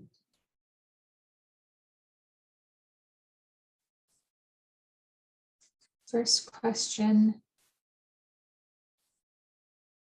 I'll read it out. So we have a question about, can you talk more about how advocates can protect themselves from being used or tokenized, or be aware of it and work in that framework, as Vivian mentioned? That's a really great question, and something that I know our team has talked about. I know Katie and I have been talking about as well. I think there's a couple of thoughts, and I'll let you chime in on this too, Katie, because what we're hoping to do is we have some resources for our patient advocates, just of things to consider when they're invited to participate in an event, whether that's part of their local chapter or as an individual advocate. Again, kind of a series of questions of, is this a last minute ask? What is the ask in related to? Are you being compensated while other people or are you not being compensated while other people are being compensated? Things like that to think through, and to just help yourself, like, what is the goal of the event? Is it to really push for a specific, maybe political candidate, rather than actually pushing forward your cause? That's just one example, but it's really important to kind of think through those pieces and help you decide as an individual or as a group, is this something I feel comfortable with? And if even if you answer some of those questions in a way that is like, oh, well, it is last minute and it is pushing a different cause, but you make that decision and you're sort of aware that, okay, you're working within this framework, then you're still maintaining some of that agency and dignity, that you're choosing to do that, but you know that it's not sort of purely for just the cause, it's for somebody else's cause as well. I'm sure you have additional thoughts, Katie. Yeah, thanks, Liz. Just echoing everything that you said as well. And I think that in the conversation with Vivian, you actually highlighted some really good strategies for thinking about this. So I think people can think of themselves individually as if they were an organization in this space, and think about how, as Vivian said, when we partner, we can have a broader reach. We can grow as an organization or as an individual in advocacy, but at the same time, there are costs to that partnering. There are costs in terms of our own human capacity and resilience. And just as you were saying, Liz, if that mission of whoever we're partnering with, or whoever has asked you to, be a speaker or to contribute, if you're not aligned with that mission, is it fulfilling your other goals to partner or to contribute, or is that maybe going to limit your advocacy down the line? So I think that's maybe one foundational question to ask, like, will this further or limit my advocacy if I look out 3 months, 6 months, 3 years? And then I think the other thing that I would add, that I've heard a lot from people in our global advocacy network, is that there is a really beautiful sense of obligation and solidarity that people have with the community of people with diabetes worldwide. But I just wanted to, make sure everyone's thinking about how you're doing a lot of personal labor every day, and that personal labor is like a job, or it's like studying. You're amassing real expert knowledge about diabetes, and so you should be considered an expert. And if you're not getting the feeling that someone is looking to you as an expert, I think that can kind of be another sign of potential tokenism. And that part of that expert knowledge is adequate compensation. So I really believe in financial compensation for our advocates when they're pulled into large, well-funded organizations for speaking opportunities. It's something to look out for and to be protective of yourself.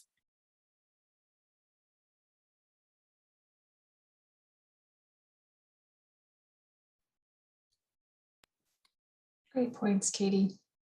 I don't see any questions at the moment, so I'm going to ask you a quick one, Liz. Vivian talked about, and you talked about overcoming challenges. I know you've had to adjust your timelines. Can you talk a little bit more about what it means to be adaptable and adjust as challenges come up?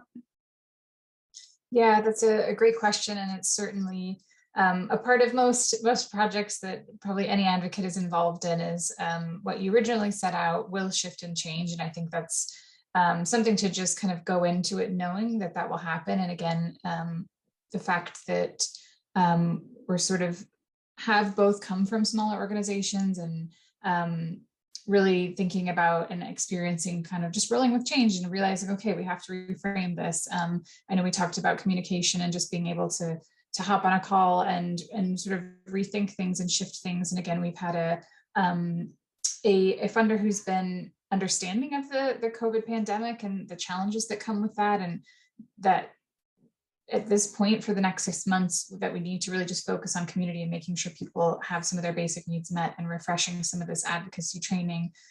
So I think it's a combination of factors, but as we know with the tools that we use at T1 International with our advocates around the world, we try to kind of make that as clear as possible up front that things will change and that's okay, but it's still important to work within these timelines and timeframes to keep yourself on task and to be able to check in and say, okay, well, why did this take longer? And can we do things to shift it or move it forward next time?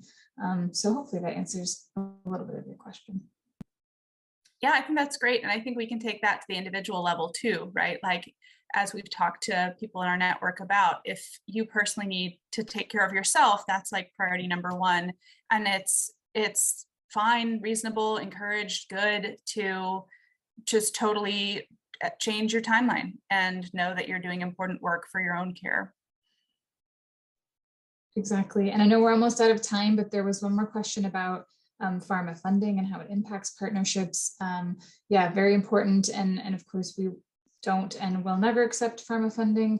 But again, Katie and I have done some work in thinking about, and again, our whole team really of like, where are our lines in who we can and can't partner with, and what could that look like? Because most organizations out there do take some form of pharma funding. So we can't cut ourselves off from every single organization or entity out there. And some of our global advocacy partners have some form of relationship with the industry. So we're just really, really careful and thoughtful. And we have some sort of questions that we think through, and we're trying to build out some more of those tools so that it's clearer both for partners and for us where our sort of hard lines are and where are places where we can engage. Because again, we know that it's sort of a place of privilege to be able to choose not to accept pharma funding, and not every entity and every organization around the world has that privilege when they're trying to keep people alive. Yeah, great answer, Liz. I really appreciate that part about privilege, and we just want to mobilize that privilege as much as possible to be able to make the impact coming from our unique spot there. Great, that's our time. Thanks, everyone. Katie, Liz, thank you so much. That was awesome. Thank you to Vivian as well. 3 of the coolest people I know in the diabetes space talking about pretty much everything as it relates to engaging and forming partnerships, which is a huge way for us as a community to mobilize and really maximize our advocacy. I want to do a quick thank you to everyone for your questions and engagement throughout those past couple sessions there. So another way to really build your power as an individual or as a group of advocates is through direct action. And so I'm going to turn it over to Kristen and Wayne, who are going to talk about just that. So take it away, guys. Thanks, Ian. I'm going to just get our PowerPoint up real quick. All right. I think both Wayne and I are up. Hi, everyone. I'm so excited to be presenting with everyone and with this group. We're going to be talking about volunteer engagement through direct action, which kind of seems like a little bit of a lot of scary words. And I think there's a lot of misconception about what direct action actually means. And I think really we're here to dispel some of those myths and give you the tools to do this in your community and find a way that works for you. I'm super excited and grateful to be presenting with Wayne. He'll tell you more about his long activism past, but it's just a pleasure to be presenting with him. As I said, my name's Kristen. I am the Connecticut Insulin for All chapter leader. I've been in this position since 2019 now. I'm also the co-leader of the T1 International's Federal Working Group. And for my day job, I am with the U.S. Federation of the Sisters of St. Joseph. I am their associate director. A lot of my work was in justice, and part of that was occasionally helping bust nuns out of jail when they participated in their own direct action. And I really joined this community as a space to find other people who have also rationed their insulin, but also a way of storytelling and turning some of that pain into action. And I think that's really where the direct action comes in. And I'm going to pass it over to Wayne now. Hey, thank you so much, Kristen, and thank you to T1 International. It's just great to be with you all. My name is Wayne Turner. The photo there is what I looked like 30 years ago, back in 1991, during my days of protesting as part of ACT UP, the AIDS Coalition to Unleash Power, which is a direct action organization, people united in anger and committed to ending the AIDS epidemic. I'm now an attorney. I actually went to law school later in life after my partner had died. And so I'm working now as a senior attorney with an organization called the National Health Law Program, which does not take pharma money, but we're an organization committed to advocacy for healthcare access for low-income and underserved persons. And in that capacity, we had the pleasure of partnering with a T1 International in an amicus brief in the Minnesota insulin access law, the Alex Smith law, and had a really great opportunity to work with Nicole and Jesus and other advocates in that space. And then I also work right now as an adjunct law professor. So it's kind of I've had a kind of a unique journey of protest and getting arrested and to now teaching. So I'm really glad to be here and really glad to share this experience, because the direct action and protest is such an important kind of component and strategy as part of a broader advocacy strategy. So really glad to be talking with you all now. And just one last caveat. I'm a lawyer and I'm going to be talking about some legal issues, but I'm not here serving as an attorney or as an attorney to you all. So like a lot of times some of the best advice I could say is seek legal help or ask a lawyer also who specializes in some of these things for some of the protests and direct action that we're going to be talking about today. Okay, so can we go to the next slide, and we'll talk a little bit, like when we're, I think what we're going to talk about is a pretty broad array. And so we'll start with the idea of civil disobedience. And civil disobedience is pretty specific in terms of what it is. It's about refusing to obey a law. And you're refusing to obey a law to make a broader political point, to influence policy. So think of this as Rosa Parks refusing to give up her seat on the bus. So she was breaking a law, and the law that she was protesting, of course, was segregation. People can also break the law by occupying buildings or blockading streets or shutting down public transportation. So those are examples of civil disobedience as well.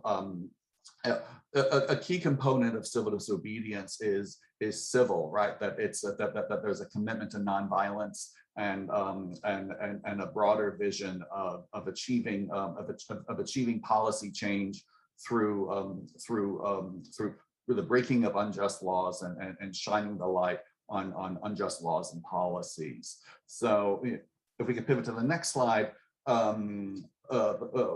What we're talking about a little bit more broadly during this session is direct action. And so direct action is a much broader concept than civil disobedience. I think civil disobedience kind of falls within that like a subset. It's one of multiple strategies, but direct action is a whole spectrum of activities designed to tell your story, to influence policy, to highlight an injustice. And so it really is a broad spectrum. So when we're talking about direct action, it's not always about protesting and getting arrested and conducting civil disobedience, although it could be. And I mean, this slide has multiple examples of different kinds of direct action. I mean, looking in the lower corner to Mahatma Gandhi, who of course really championed and was the deep thinker on nonviolent civil disobedience, but then also the occupations of the lunch counters when we think about organizing mass protests and marches and demonstrations on everything from Black Lives Matter movement to anti-war and pro-peace protests. Those are all within the spectrum of civil disobedience, as are kind of like more kind of informal or less structured kind of protests, ZAPs, confronting injustice. We see a photo here of some T1 International advocates protesting at I believe that this was at a shareholders meeting, right? But this is, and we'll talk more about the examples of T1 International and engaging in direct action. So when we think about direct action, it can mean many things, and it takes different forms. I mentioned the amicus brief that my organization, the National Health Law Program, filed in the Minnesota court case with T1 International, and that brief really lifted up the stories and the direct experience of people living with diabetes and the impacts of insulin rationing and the consequences, including the tragedy of Alex Smith and so many others. So I think of that as a form of direct action as well, right? It's speaking your truth, it's speaking up to power, it's shining a light where none had, where there is darkness. So again, with this broad spectrum of direct action, there are some forms of it and some kinds of actions and protests make you more vulnerable to things like arrest. And there are serious consequences and considerations, especially for people with diabetes. I mean, in my own experience working with the HIV/AIDS advocacy movement, I mean, certainly had shared those concerns and those parallels of people who are literally fighting for their lives, but also medically vulnerable, right? And so who can experience severe consequences with arrest and at the hands of police. And then, so I'm going to stop there, and then we can maybe go to the next slide. Or Kristen, do you have anything to add to the kind of broader, what is direct action? I think you covered it. I mean, there's really more than 250 different forms of honored nonviolent direct action. And so I try to tell everyone that you can find one that works for you and works for your situation. I saw a little bit in the chat, and we'll talk about it a little bit later about considerations for people with diabetes and with disabilities, that looks a little bit different. And we also wanted to honor the history that some of us have been a part of as well. And so we have photos from T1 International and their direct actions, because they've been doing it for years. In the top left corner is actually from 2021. That's the most recent. Caylan from Ohio Insulin for All has been organizing protests outside of Eli Lilly over the summer before COVID kind of resurged in the area. And so she had been holding those, I believe, monthly.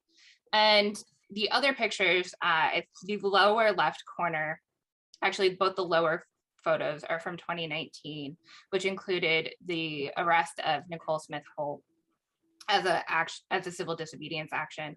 But the rest of us all participated in a vigil in which families who were most deeply affected and lost someone to the insulin pricing crisis were able to speak their voices and share their experiences with everyone. I was able to participate in it, and it was probably one of the most powerful experiences in my life.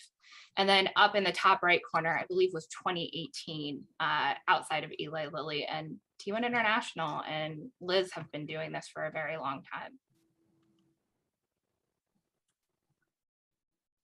Yeah. Oh, and so there's a pretty an important history of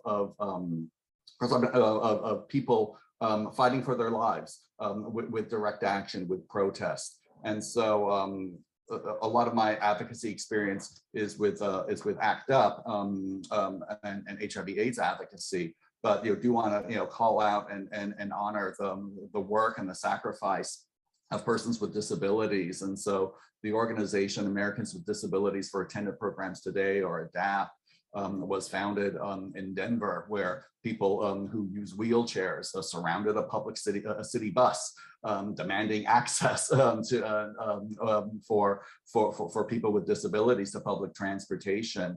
The images on this slide show the more recent protests when the Republicans were trying to repeal the Affordable Care Act and really eviscerate the Medicaid program. And so it was people with disabilities who were at the forefront of the fight to protect the healthcare for millions of people by engaging in protests and marches and acts of civil disobedience and being dragged out of the Senate office building and occupying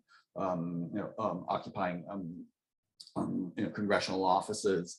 So really want to acknowledge that I mean it's not really patient advocacy, it's people advocacy, right? Because we're not just patients, we're people. But speaking the truth and just highlighting the real life implications in this case of repealing the Affordable Care Act and cutting the Medicaid program would have on the community at large, but particularly with people with disabilities. And the whole idea of centering the voices of people with HIV or people with disabilities, that people are their own best advocates. And so I guess, that kind of goes into the AIDS protest movement. So I became involved with ACT UP back in the late 1980s. And so, ACT UP was formed, around I think it was like 1986 or 1987. But it was formed as a direct action protest group of people who were, confronting not only a pandemic in which so many of our brothers and sisters were dying, but government indifference, but also glee. There was this kind of ghoulish celebration among some in this country that continues to this day of the people who were getting sick from AIDS and who were dying from AIDS.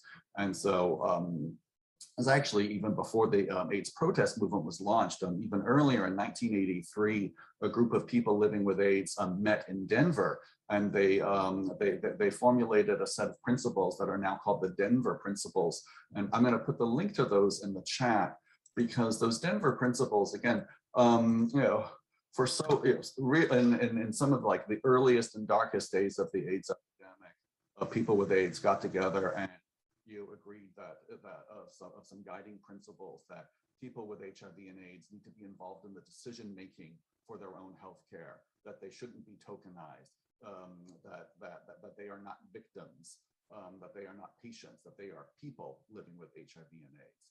And so it was really kind of in some ways different from for people who were living with a disease and dying from the disease, to become the experts, to be active and to be demanding action. And so, of course, there's a very long history of ACT UP, and it was, it was centered in New York, but there are chapters all across the country, and different forms of protest and different forms of direct action. And so, you'll see some of those images painted here, including protests to demand that the definition of AIDS be expanded to include opportunistic infections specific to women, acts of civil disobedience, disruptions and zaps of political protests, of political events. This was something I was involved with back in the 1991-1992 presidential elections, that a small kind of group of us would just show up at campaign rallies, starting in New Hampshire at the New Hampshire primary, and popping up in different parts of the country, demanding that candidates have a plan to address AIDS. And really, part of the protest movement and part of this is the strategy is because there wasn't a discussion about HIV, that there or if there was a discussion, it was condemnatory or and just fed into stigma. And so the AIDS protest movement was really born from a need for to frame the issues. My partner used to use the term the politics of shame, that it was kind of turning a mirror back on America to show just the kind of the callous indifference that allowed so many people to needlessly die, and to really articulate the policies and clear-cut policies that need to take place in order to address the pandemic.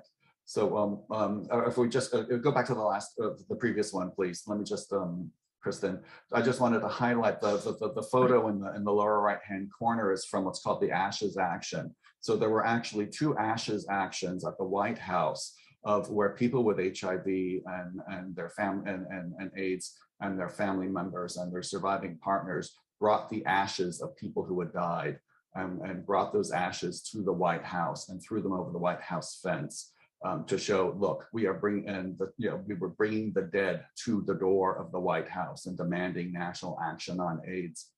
I was involved in the negotiations on the permitting for the second Ashes action.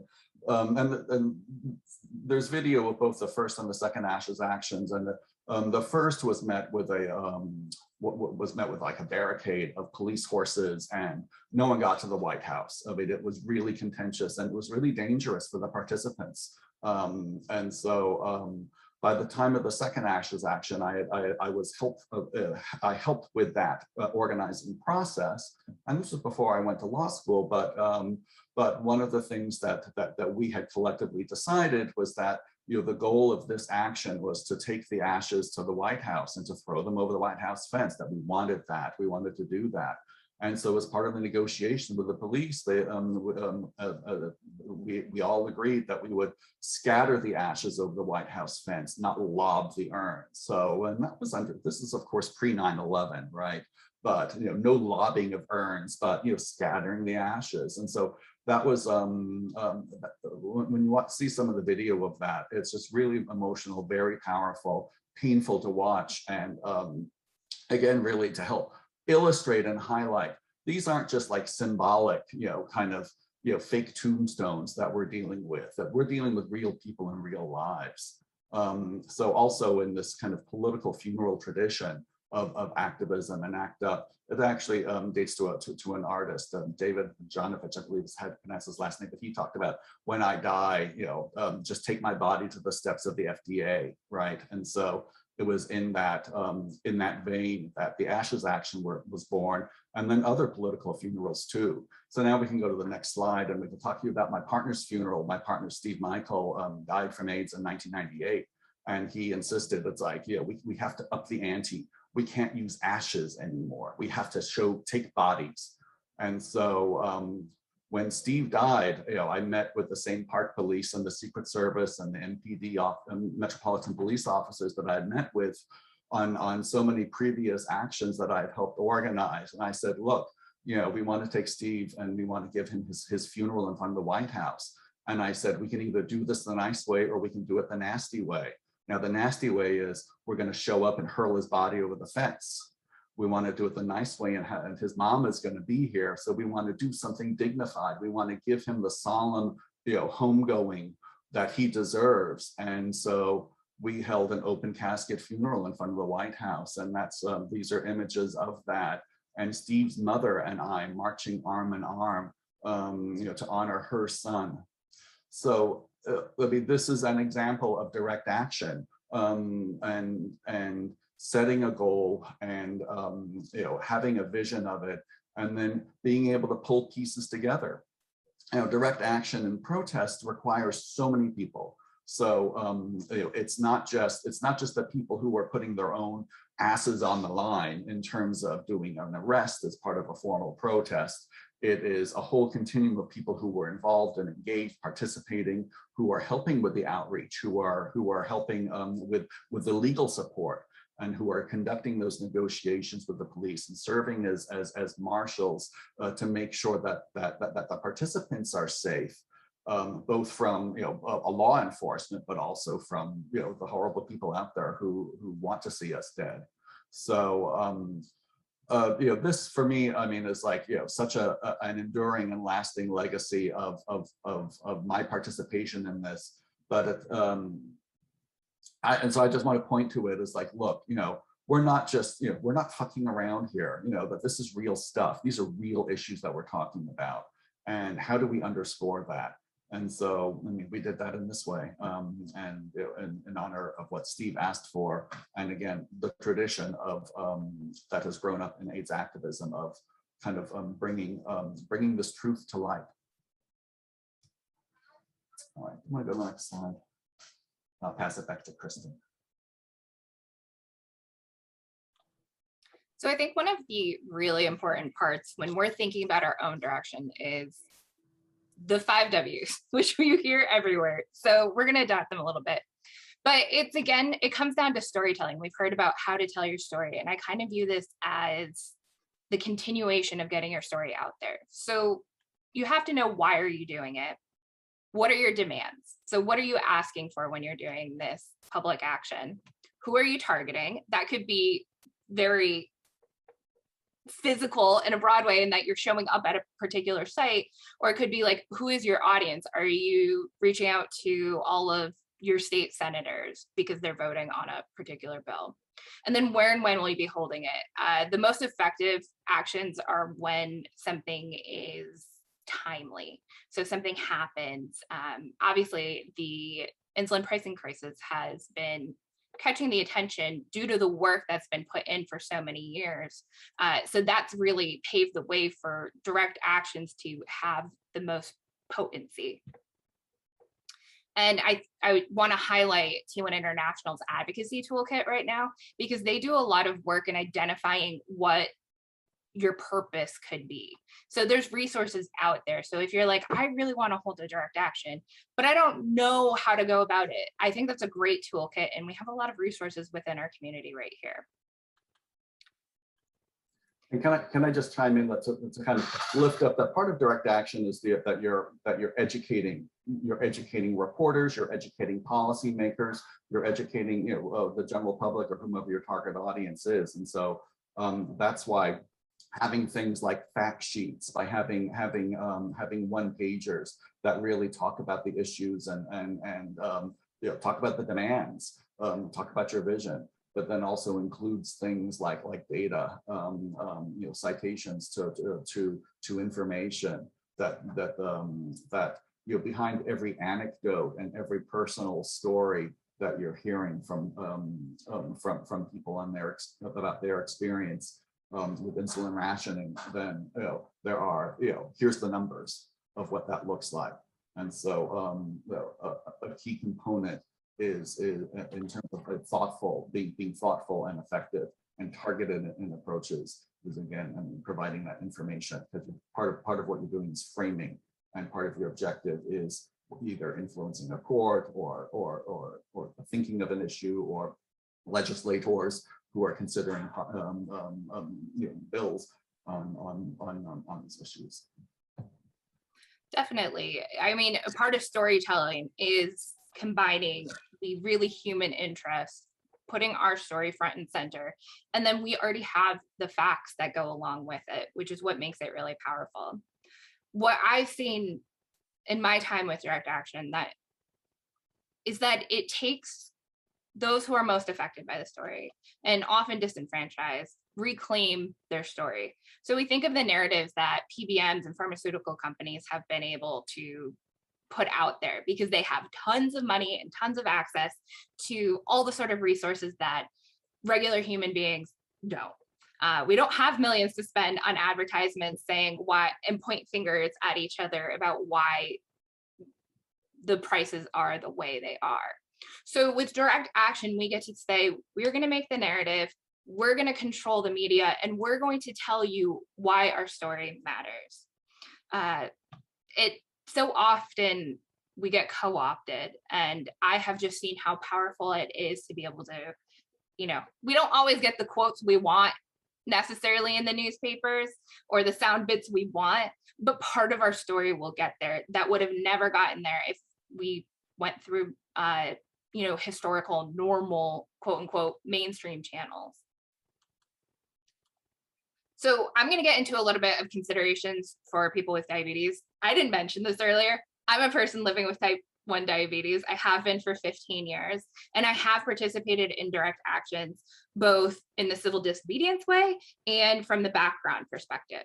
And so I'm going to talk a little bit about that experience. Obviously, my experiences as a white young adult female, I really want to acknowledge that I come with a lot of privilege, even though I am disabled. So my safety is not the same as a person of color. And mine is not the same as an able-bodied person, white person who goes to a protest. So just acknowledging that there is a continuum, and you really have to know the risks before you go into these events and have a plan before you go to an event. So when I'm at events, I usually have a partner who I say, I am not participating in civil disobedience. I am going to do this, and we are going to stay together. That plan doesn't always work, especially in the bigger protests. We've seen it with Black Lives Matter protests, where people were in peaceful settings and it didn't stay peaceful due to cops' influence. So you can have a plan, but I always recommend having somebody there with you, especially if you're going to be in a large crowd. Writing your phone number, a lawyer's phone number, or your best friend's phone number who you haven't memorized, writing it on your hand. Always, if you have a medic alert, like I don't like wearing medic alerts, but being in a big crowd, that is important to have. And you should have your supplies on you. But I will say, so I have been in situations where I have been jail support, and part of jail support is making sure that people are signed in and have the knowledge of what is going to happen during this event and taking their belongings. So if you brought a backpack of things that you're going to need on the other end, you give it to the jail support and they make sure that it gets to you later. For people with diabetes, that's a problem. So that's why I have decided in the past not to participate in civil disobedience, because I knew it was 97 degrees in Washington, D.C., and the chances of me going below were really, really high. And if I didn't have access to my snacks and my hands are zip tied behind my back, that's going to be a problem. And so I made that choice, but I was able to participate in other ways. And we've seen in the Black Lives Matter protest, I do know that there was a person with diabetes who the police refused to give her backpack until people literally bullied the police on camera saying that she was diabetic. And so this is a concern for people, and I want to acknowledge it. But I do know people with diabetes who have participated in civil disobedience. There's ones that are, like Wayne said, he has worked with permits with the Capitol Police, and those tend to be a little bit more even keeled, a little bit more organized protests. And then there's large mass protests that you can't really plan for what is going to happen. There are plenty of direct action and civil disobedience trainings. I highly recommend going to them, especially in organized events. Usually they'll say you can't participate unless you go to this training. And that's important because a lot of the times they're going to say, make sure you don't have anything that could be misconstrued as a weapon. If you have syringes, that could be confused as drug paraphernalia, and like charges can amount from that. And so having that background knowledge, super important. If we are holding a protest or we're holding, say, a press conference or a vigil, we can invite allies who can put their bodies on the line. So if we have many partners who are able-bodied, and they might want to participate in civil disobedience to continue the narrative, and they can do that on our behalf. We don't have to always be the ones putting our bodies on the line. Our bodies have been through enough. We go through it all the time. We can have other people do it and have it just be as effective. And that goes along with it. You don't need to risk arrest to be effective. Those support roles are just as crucial. Some of Wayne already talked a little bit about it. There's people who coordinate the actions and make sure that that gets out to networks. Jail support. So when they get out, making sure that they have access to trauma-informed care if it comes down to that. Water, snacks when they come out. Marshals sometimes will cut off the streets to make sure that cars don't go into the crowd when they're walking to one area. And then media contacts are super important because a lot of these things you're going to want to invite the media to be there with you, and you are likely going to want to follow up with press releases. There's sometimes court or trials if people do get arrested, and then keeping up the momentum after and saying, okay, hey, we can bring this person in, talk about their jail experience, or this person who shared their story on a microphone can again share their full story. I didn't realize how effective this truly would be until I participated in my first one. I was like, I don't know, civil disobedience, it seems like being a pain just for being a pain. I know there was a past history that was really important. I was like, I don't know if that's this time. However, when you arrest 70 nuns between the ages of 30 and 90, people don't like when you arrest nuns, even if that was their entire plan throughout the entire thing. Like, nobody likes seeing a 90-year-old in handcuffs, even though that was like the entire thing that they planned. And so that pushed the narrative of what they were fighting for, and that became the forefront and became the news on CBS, Washington Post, Huffington Post. Like, this seemingly small group ended up catching a lot of notice because of that. And I saw this some in the chat. Don't forget the use of technology.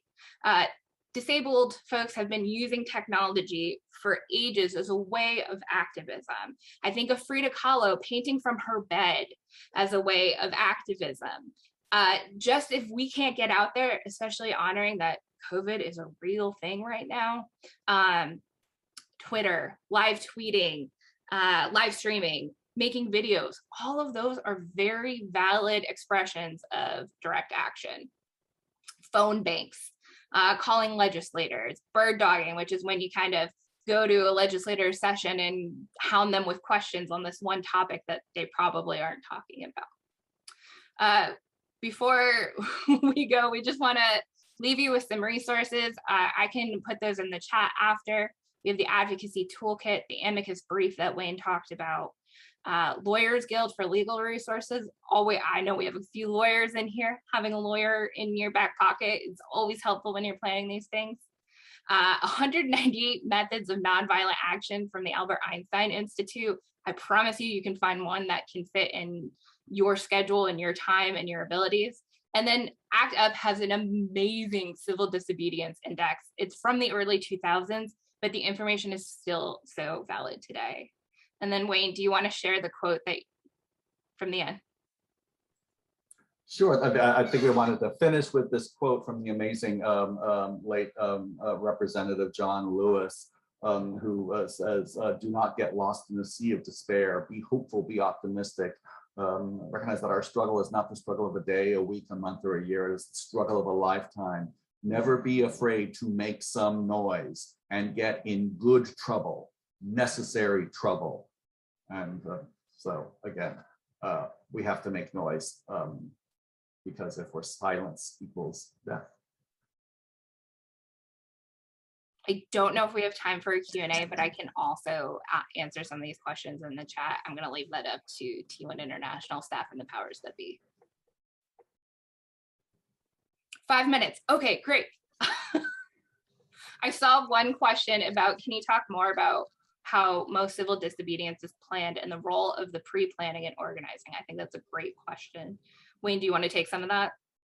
I mean, I can start a little bit. I mean, again, so I mean, Kristen mentioned the importance of having civil disobedience training, and that's really important for anyone who's participating in an action, not just for the people who are planning to get arrested. So again, like if you're talking with a police officer and you happen to and you're gesturing and you touch them, that potentially is assault. Because so just having some training regarding what the do's and don'ts are is helpful and important. And so an event that's organized and focused and has a potential for civil disobedience or civil disobedience component, really it's an important element. Similarly, having legal support.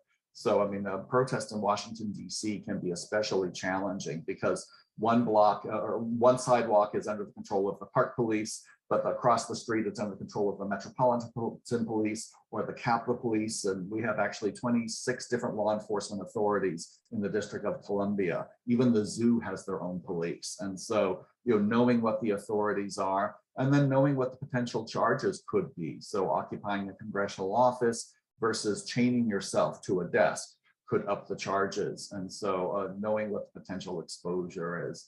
And so, good planning, good discussion, partnering with experienced activists, but it can't be the same people over and over again doing this. that it's not about the usual suspects or, oh, it's the same people over and over again doing this, really bringing in that new blood and rotating in and out. And again, it's not just the one role, it's all the roles together, which are important, not just for direct action or civil disobedience, but a broader advocacy effort. And so like the question to ask yourself is, how do I fit, and what can I do? Like, you might be really, really good at like doing research online. And so you might be the best person to be like culling through Securities and Exchange Commission filings from pharmaceutical companies to really nail them on the price hikes. So everybody has a role, and it's finding like where is your niche, and how do we all grow together? And I think this might be our last question, but I think it's a really important one about how this may differ when we think of countries outside the US. I think having the law support, having a lawyer that you can talk to know what is within your bounds. We know that we are operating from a very privileged setting where we come from the US, we're both white individuals. So it's a lot different for us. And just remembering that support roles and also using technology and simply talking to your legislators in a really concerted way, a concerted effort, is also direct action. It does not need to be civil disobedience. And I just want to thank everyone. I love the energy going on in the chat. Thank you, Wayne, for presenting with me. And thank Back you to y'all.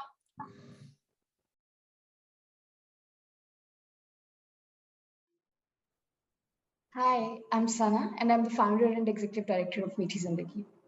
Meethi Zindagi is a nonprofit providing grassroots support with insulin and test strips to children and young people in Pakistan whose families cannot afford their medication. With the support from Life for a Child, we're providing insulin and test strips to children in over 30 cities and towns across Pakistan, and reaching out to even the remote areas of Thar Desert and Balochistan. There's still thousands who cannot afford insulin and cannot access a diabetes care center because of the sheer physical distances involved and the transport infrastructure being very fragile in remote areas. And therefore, we take it as our responsibility to provide them their needed supply at their doorstep. Along with this very important work, Meethi Zindagi advocates for the cause of access to insulin, diabetes supplies, and empowering education. In the years of leadership training and advocacy that myself and Elizabeth were both involved in at WHO and IDF, this advocacy partnership between Meethi Zindagi and Type 1 International has taken the shape of one of our core missions. And I'm incredibly thankful to T1 International for training our advocates, for providing them with tools, resources, and the networking opportunities with advocates from around the globe. This training is so vitally important. We are now collecting data through surveys to find out what issues people face in accessing insulin in Pakistan. But a major problem we face in collecting data and also in advocacy is that many people are not very open about declaring their medical condition because of the stigma they feel that comes their way. So it's an uphill effort to help people overcome their fears and to come out and stand up for themselves, where our support group sessions and camps play a major role. So our diabetes community is stronger when we are together. And if we are together, then soon we'll achieve our goal and make insulin for all happen. Thank you, T1 International, and thank you all for listening. Wow. Between Wayne, Kristen, our allies in Pakistan, thank you so much. As agents of change, every single one of you are an inspiration to us, and truly you are heroes. So thank you for fighting for what is just and what is right and what is fair. So thank you very much for sharing. We're going to be taking a quick break now. Another break led by our great Liz. She's going to be leading us through some breathing and mindfulness exercises, which personally are huge to me. So we'd love for people to share in the chat, in a few words or less, kind of how you're feeling, how these two sessions have been going. We'll read some responses kind of in the chat as they come through, but want to make sure we're turning it over to Liz as quickly as we can to kind of make sure we can meditate on today and kind of internalize a lot of those feelings. So handing it off to you, Liz. Thank you so much. I appreciate that. So I don't know about everybody else, but I've been feeling a lot of big feelings today. good feelings, happy feelings, joyful feelings, sad feelings, grief feelings. So the first thing I'm going to invite you to do is just put your hands over your heart and send yourself some love and compassion, and know that all of your big feelings are safe and welcome in this space. So if you want to join me in taking a deep breath in through the nose and out through the mouth. One more in through the nose and out through the mouth. And we're also going to spend a couple of minutes just giving our hands some love, right? Like, as people with diabetes, we oftentimes are using our hands between typing and testing our blood sugar and texting. It is all over. So first, I'm going to invite you to just kind of shake out your hands, move them a little bit, circle your wrists, one direction, the other direction. Then maybe gently just put a little pressure on your wrist, kind of one direction, and then you can flip it around and go the other direction. Just for what feels comfortable. If it hurts, don't do it. Kind of giving a little stretch there. And then to bring some circulation into your fingers, just kind of give a little, like I twist my hand back and forth a little bit, just bringing that blood into the tips of our fingers. Push as hard or as light as feels good. And shake them out again. And we're going to do a little pressure, like between our fingers and our thumbs gets a lot of action. That is a big muscle, does a lot of work. So just kind of gently play around with the pressure, see what feels good. Sometimes just like a good solid pinch in there can feel really good. Release some of those muscles. Try the other hand. And then we're going to try just stretching our finger. So I just take one finger and put it on the same finger as the opposite hand, and then just push down a little bit. You can see just kind of stretching that. I'm just going to go along. You can spend more time. Sometimes it feels better on different fingers. That is totally okay. Kind of do whatever feels good for you. We're going to shake it out again. We're going to take one more deep breath together. So put your hands over your heart. Send yourself some love and compassion. Take one deep breath in through the nose and out through the mouth. Thank you, everyone. Great. So a couple pieces of housekeeping before we get into our next session here. We are going to be sending out a survey to each and every single one of you, kind of recapping the 2 days that we've had here, for us to get some feedback, for us to kind of hear, what can we do better? What are we doing well? All of that information is hugely important to us. So once you receive that survey, please fill it out. It's really useful data for us as we kind of go forward and make these as effective and as powerful as they can be.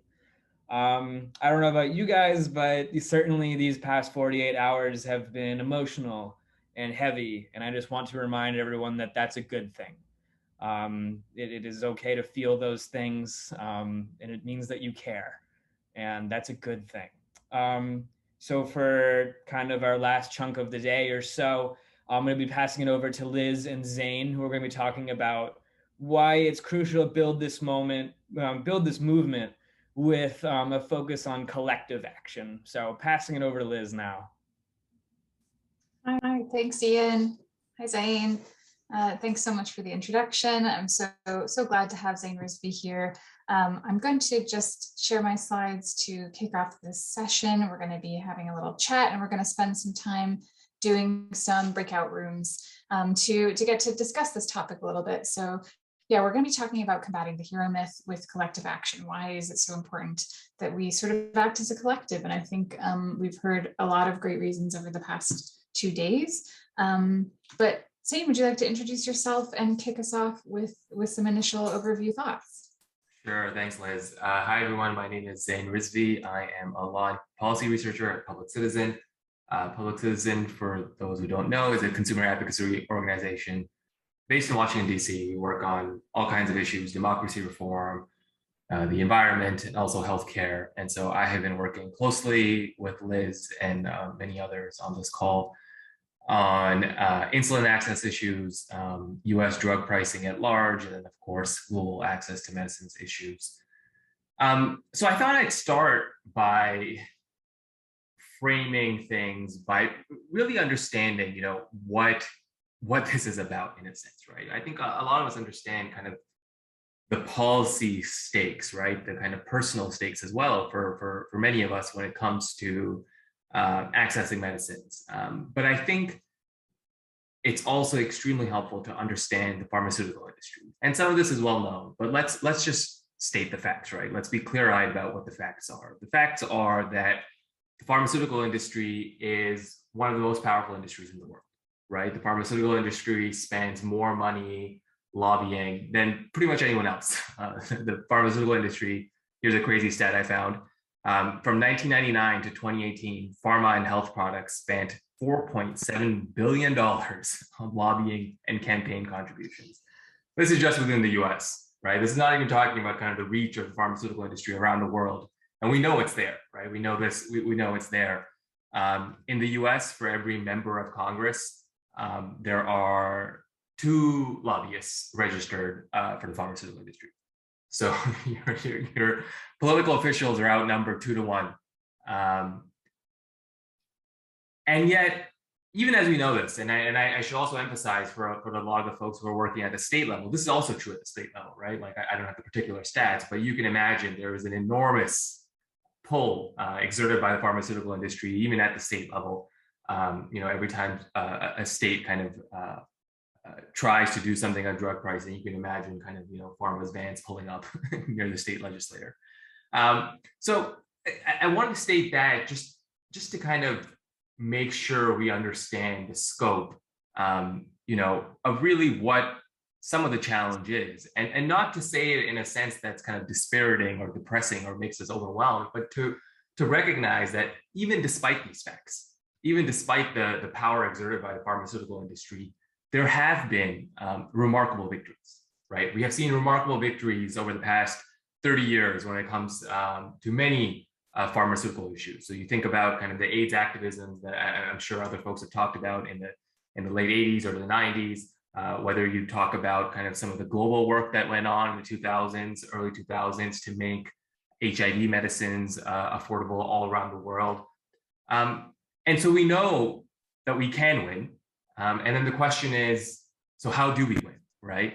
And there's no, I wish I had a kind of secret sauce to tell you all, but I think I think the answer is kind of obvious. And the answer is social movements, right? If you think about in history, how has power been challenged? How has the world become more just? How has, how have we made progress? And the answer in large part lies in the power of social movements. When you think about people banding together to fight for what is right, it is simply people power. And I think, and this is where it gets complicated, is that even as we know this is true, we know the enormous power of people, but social movements, you all are part of one. You understand now, as either veterans or newcomers to the social movement world, that things are complicated, things can get messy, and there are many reasons for that. And so the discussion today, hopefully, really talks about one element of social movements, which is around the kind of hero myth and the need for collective action, really, and not just individual, exemplary accomplishments. I think it's worth acknowledging that social movements are messy for lots of reasons, and one of the reasons, particularly in many patient advocacy communities, is because people have a lot of trauma, right? Things are hard, things are very hard, and our own lives are very hard, and sometimes we displace the frustration that we feel with the status quo with the pharmaceutical industry, with things that are wrong, onto others that are working with us. There are many reasons for this, right? That's one of them. And sometimes it can be, you know, smaller things, it can be simpler things. But the question is, how do we move beyond that? How do we move forward? And of course, you know, this is a 5-minute framing thing I'm doing, and we're gonna have 30 minutes or so after for discussion. So we can't solve it all, but I'm hoping at least that the session will ask enough questions to get us really thinking about some of these bigger questions. Because I think, you know, at the end of the day, one of the remarkable things about the work that we're doing is that it's actually very, very popular. If you actually ask folks, you know, should people, you know, should the price of insulin be like $300 a vial in the US? That's not popular, right? No, most ordinary people are not kind of championing $300 insulin, right? Most people do want, for example, Medicare to negotiate prices. Actually, 90% of Americans agree on that. And globally too, you see similar things where people really do want common sense solutions. And so the big challenge in front of us is, how do we mobilize the kind of vast majority of people who are with us, who are behind these policies, to really join the movement? So how do you build the kind of movement that invites others to join? You know, I heard this amazing activist speak once, and I'm forgetting exactly who she was referring to, but there was this one thing she said, which was, among the woke, how do we keep space for the people who are still awakening? And so with that framing, I'll kind of give it to Liz to lead some of the questions, and I hope we can have a really rich discussion. Thank you so much, Zain. I think so many good points just in that framing. And I think the point that these movements are messy and that there are a lot of emotions, and emotions run high because, again, we are living with and dealing with our own challenges. And I think I was reading something the other day that some of the best leaders are able to sort of hold those emotions, and that can help us get through these movements. And I know so many of our leaders do that so well. So just another quick question as we go into the next section here, a little framing. If you could type in the chat, those of you who are here, what are some of the things that you didn't expect to see or experience when you joined the Insulin for All movement and T1 International, and what was a surprise to you about this cause or movement? So just anything that kind of wasn't maybe what you expected, kind of getting to that sort of messiness maybe, but it could be something great or it could be something challenging. We'd just love to hear your responses in the chat. So I'll pause for a moment and then share a little bit more before we jump into our breakout rooms. Across the globe, despite country variances, wasn't quite prepared for how traumatizing it can be to constantly share our own stories, how those that you're advocating for can be angry at you when things do not turn out the way they expected. Yeah, so there's a lot just in those responses of things that sort of make this work really, really difficult. Coming from a privileged country health-wise, the scope of the problem experienced firsthand by others, how pharma ties are so interwoven within patient advocacy works. Yeah, so much. Feel free to keep riffing. I'm gonna press on because that's really helpful, I think, in the framing of this as we move forward into our breakout rooms. And I just wanted to share a little bit more. That's me, you all know me, about what is the hero myth, since that's kind of the context we're talking about here. Again, we've heard from so many speakers about, and groups of speakers, panelists, about coming together and why coming together is so important. And that's kind of what a movement is a lot of people coming together for a cause. So just when we talk about the hero myth, I'm sure if you can think of your favorite movie or your favorite TV show or your favorite book, whatever that might be, not just actual superhero films, but any kind of story tends to follow this sort of arc of the hero myth. It's been a tool for kind of young people to learn their role as they mature. This circle here kind of gives an overview of what that journey is, where there's often some sort of challenge or barrier, and there's, you know, struggles, and maybe something kind of miraculous happens, or this person finds something super strength or amazing and then saves the day. And that's a really, really abbreviated version of this hero myth cycle. But again, I think many of us grow up seeing and hearing that, particularly in the media. This is just so prevalent of one key core hero that comes and saves the day. And it truly is, I think, once you start to kind of see this cycle and this pattern, you really do see it everywhere, as I say, particularly in mass media, which is what we are inundated with day in and day out, is the story of one person saving the day. And it does truly center a savior. And it can be problematic because it just kind of takes our power away, because either we're waiting for that savior or we think we are that savior. And as Zain said in his remarks, you know, change throughout history has been through movements and through people coming together. We've seen the only reason that things change is because of the collective.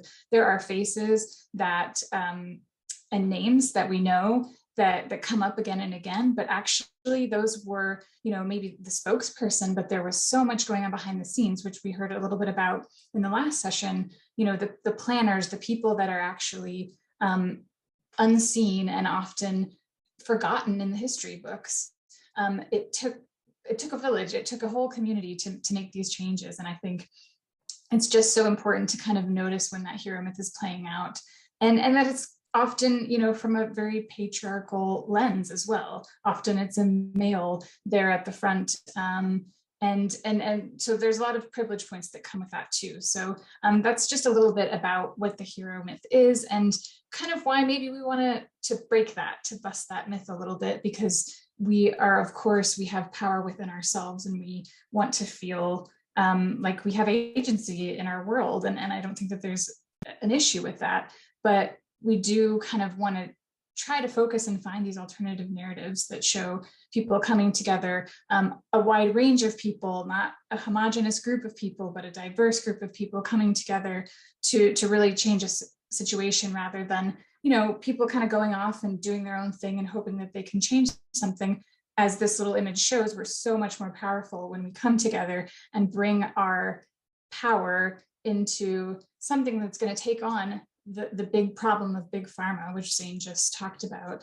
We really, in order to make that kind of systemic change, it's going to take more and more people power, and it's the only thing that's made change throughout history. So this is a very, very brief overview of the hero myth, but again, you'll start to see it if you haven't sort of read about it or heard about it before. And if you want a couple suggestions, it's hard to find a lot of great media that is about the collective and the community, but I can suggest some of those to you later if you want ideas. So now we're going to give you a chance to chat a little bit and think a little bit about this. So we're going to go into breakout rooms and think about this question here. How do we build on the existing movement in a way that focuses on collective rather than individual? And how do we go beyond individual heroes? So we'll be popping into those rooms, and then we'll come back and share out a little bit. Hello, welcome back. Give folks 1-2 seconds to rejoin. Did I fail to say that? I think I said we'll be feeding back, but I don't know if you all nominated a person to do that from each group. So whoever was in a group and would like to hop in and share some of the themes from your conversation, we would love to hear it. And you can either type something in the chat, or ideally, if you want to just raise your hand, then Monique will unmute you. Pramita has her hand raised, and then Stephanie next. Yeah, thank you so much. You know, we were discussing this really important issue, and suddenly, like, you know, the time was up, but I'd like to bring this forward. So, you know, we guys were discussing about this new trend about, you know, the sponsorships being given by the diabetes technology companies like, you know, Libre or Dexcom, and then some of the members of the type 1 community accepting those sponsorships and promoting it. So we all know the Nick Jonas Dexcom Diamond Range ad. So we were wondering about that, you know, can this thing and advocacy coexist together, or is it creating a barrier to advocacy, and it's creating a split in the community? So we tried to discuss that, and we were discussing about, you know, how it's creating actually a split in the community, because on one hand you have a few privileged who are, you know, basically accepting the money and then, saying whatever they want to. And on the other hand, there's large number of majority who are not able to access that. And we were wondering if that's creating a barrier to the collective action, which is much needed. And I think that's the only way, to achieve our goal for insulin for all. So we were talking about that. We left our conversation on that. Yeah, that's I think it's a feature that's common but particularly pronounced. It feels like in some of the insulin work and the community, in terms of, it's a big diverse group of folks who have who are advocating for these issues, and they don't all necessarily have the same goals and values, right? And so if they're advocating for coverage, or if they're advocating for a specific product, then that creates huge issues. And yeah, I completely agree with Matt based on the two sentences I read. Yes, this has always been a tactic that those in power have used. If there's if I know folks feel pretty strongly about, the Jonases and their type 1 advocacy, but imagine if they hadn't, imagine a separate world, right? Imagine a different world in which they were not co-opted like that. Like that would have been a powerful statement, right? That would have been a huge thing for the type 1 community. Instead, it's more checkered and more complicated. And so it's certainly a problem for when we think about insulin for all, like what does it actually mean and for whom? Stephanie, I see your hand up. Thanks for me. There we go. There we go. All right, thank you. So in our group, I was with Jen and John, and I think we honestly had more questions than answers. We talked about, how do we make a cohesive community, and how sometimes it's difficult to do so because you don't all agree in what the best course of action is. John made a really good point about sometimes it's easier to punch out rather than to punch up. So when you have disagreements in your community, it's easier to vent them to the people closest to you rather than the people in power that we're really trying to unseat. And we left off on how do we get the wider community involved in insulin for all? How do we convince people that everybody can be a hero? And those are all excellent points. Liz, feel free to jump in if you have thoughts to add. I would just say that it's good that there are lots of questions. Part of the, I think, intention for this little workshop session was for us to all just kind of take a step back, right, and think about, like, in so much of the work that we do, we are so caught up in kind of day-to-day tactics or strategy, but how does this connect to kind of the bigger world we want to see? And it is quite complicated. And one other reaction I had was, I've been meaning to get to this book. I still have not read this book, but what I've heard, it's an excellent book it's a new history of ACT UP that's by Sarah Schulman, yes. I think. One of the things that my friend was telling me about this book, which I cannot say that I've read, but he was saying that it's an interesting idea that we have in activism, that it's okay. Disagreement is okay.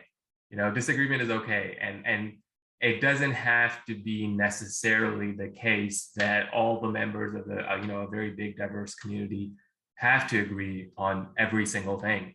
And it really depends on the composition of the group, but you could actually have quite a bit of disagreement, and you can have sort of, little semi-autonomous units within the group still acting cohesively, even if they're not acting uniformly. And so, it's obviously a frustration to many of us that we cannot convince others to see the world exactly how we see it and what we think is the right way to move forward. But that doesn't necessarily have to mean that things can't be impactful in a big way.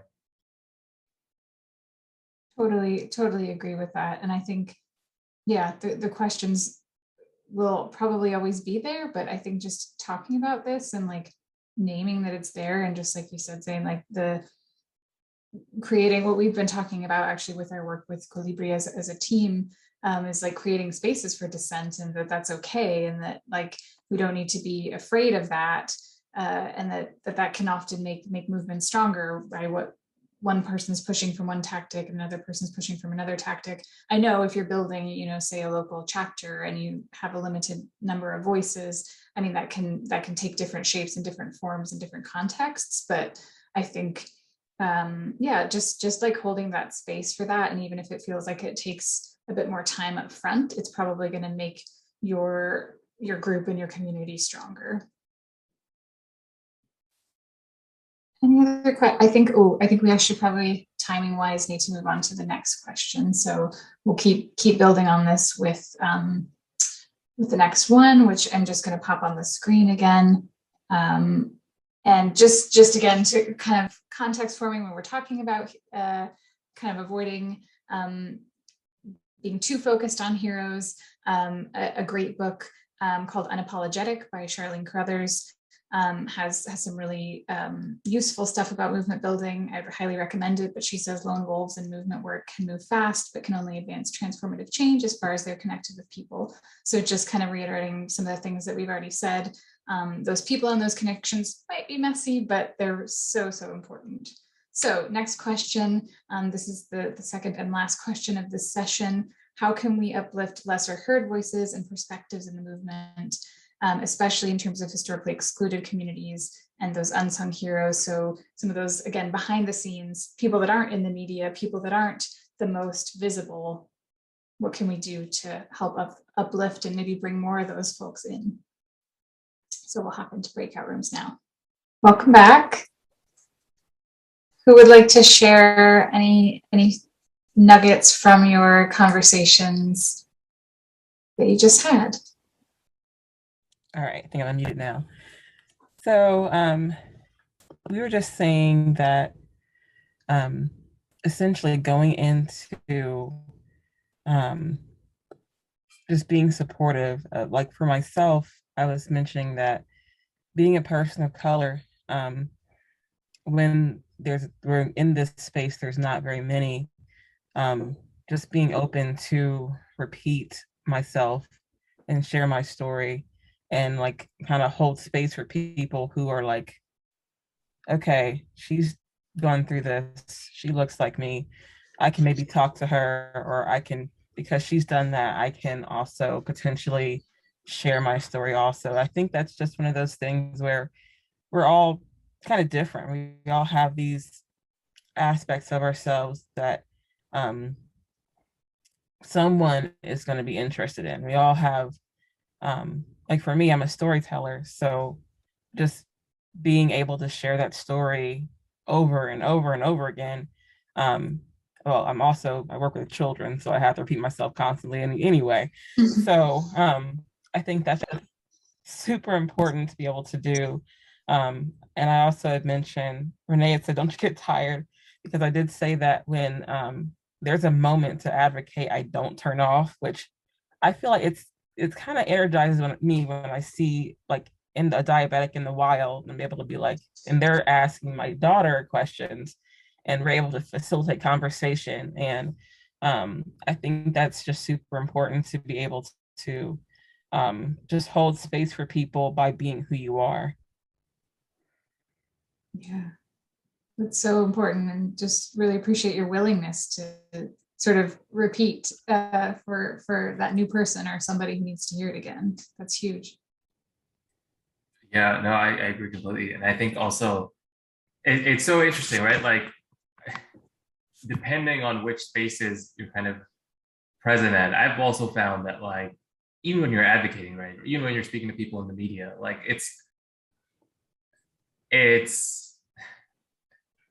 these are not the most diverse institutions in the world. And so even when you're making the case, even when you're talking to other folks, it's like, it's constantly seeing that, which I think as, even for me, it kind of is frustrating sometimes. But I think very important to highlight that we all, in some ways we are united by a single cause, but in other ways we are so different. And it's so important to reflect the kind of, we have similar identities, but also unique identities. And so we have to kind of be able to both navigate that, but then also in some cases celebrate that, but also it can be a powerful tool for advocacy, frankly, as well, because some folks can talk to other folks in a much better way, in a more meaningful way than others might. And so there are strengths that we can draw upon as well. Definitely. Thank you so much, Tracy. We're gonna give Chelsea the floor. We're short on time. I feel like we could talk about this for a very long time. So if you can be brief and share, that would be fantastic. Thank you, Chelsea.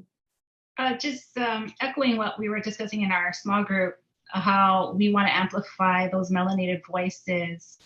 And given the pandemic is not going to end anytime soon, I really want to use my platforms to keep spreading those hard truths. And a lot of people don't want to hear it, but I'm putting it out there like almost every day. If not, I'm putting other people's stories in literally, Instagram stories or Twitter. And I want to try to dedicate a little bit more time to my website in creating a page for those BIPOC communities or Black, Indigenous people of color with diabetes. And I want to talk about racism in the diabetes community because it's there, it's been there. And now it's just really becoming more evident from what I've experienced firsthand on social media. So I think really sharing each other's stories, especially those who don't have those kind of platforms or that kind of reach in the diabetes community, is super important. And re-emphasizing the mission of T1I, especially to those platforms, those influencers who have massive followings. We were saying in a small group how we'd like to see them talk about the insulin crisis, not just what you're wearing today or your favorite diabetes accessories. And I'll admit, I've got a couple brands that I'm affiliated with. They don't pay me for my posts, but I get, free stuff from them. Kind of over that part.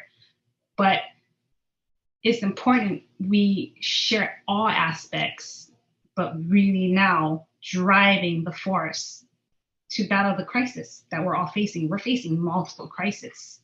So it's important everybody shares that with each other. Yeah, thanks so much for that. I know we're running a little bit short on time, so I would kind of wrap my response to your statement in a conclusion as well, which would be that, I think it's all about relationships, right? In a sense, what we are fighting for is actually a different way for governments to relate to pharmaceutical corporations. What we're fighting for is a different way of holding power to account. And in a sense, we see some of these dynamics, we see some of these issues actually crop up even within the kind of new movements that we want to kind of generate and be a part of and mobilize. And so it's really important, I think, that the kinds of things, the kinds of dynamics that we want to see established in the better world that we are fighting for, it's really important that the movements that get us to those better world also have those dynamics. Because it's not enough to say, okay, we'll win and then we'll get better. We'll win and then we'll figure out all these flaws. I think it's kind of, we learn and we grow and we tap into people power wherever it may be.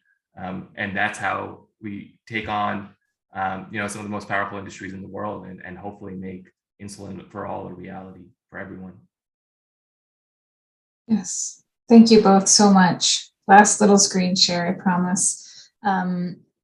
Really, really good to start this conversation. It's the start of a continuation of an ongoing conversation. And Ella Baker, one of my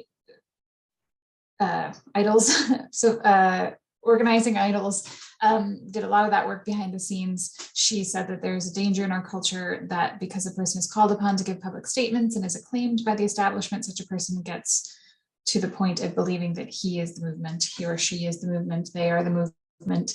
And I think while what we've just talked about in part, I think, is representation. If somebody doesn't see themselves represented, it's going to be harder for them to join into the movement. And so that's hugely important that we work on that now and not later, as Zain said. But equally, when you are that hero in the spotlight, you have, I think, a obligation to bring others in, to pass the mic, as I always like to say, to others who represent someone and something different than you. And we're continuing to try to do that work, and we're not doing it perfectly at T1 International, but it's certainly important to us in this movement that there's not one face, one person. It truly is, seeing this group of people today together, anytime that we come together, it's that's what gets me excited, is each of us have a role to play in this movement, and we're playing it, and we're gonna win this fight. So on that note, again, I think this was an event that Zain attended, and this was our 2019 vigil, and we are, as a collective, not here as a united community, is what would be Big Pharma, is our headline for the day and for the end of this session here. And just want to thank you all again for engaging in the conversation. And Zain, can't thank you enough for being here and being a part of it. Of course, thanks for the invite.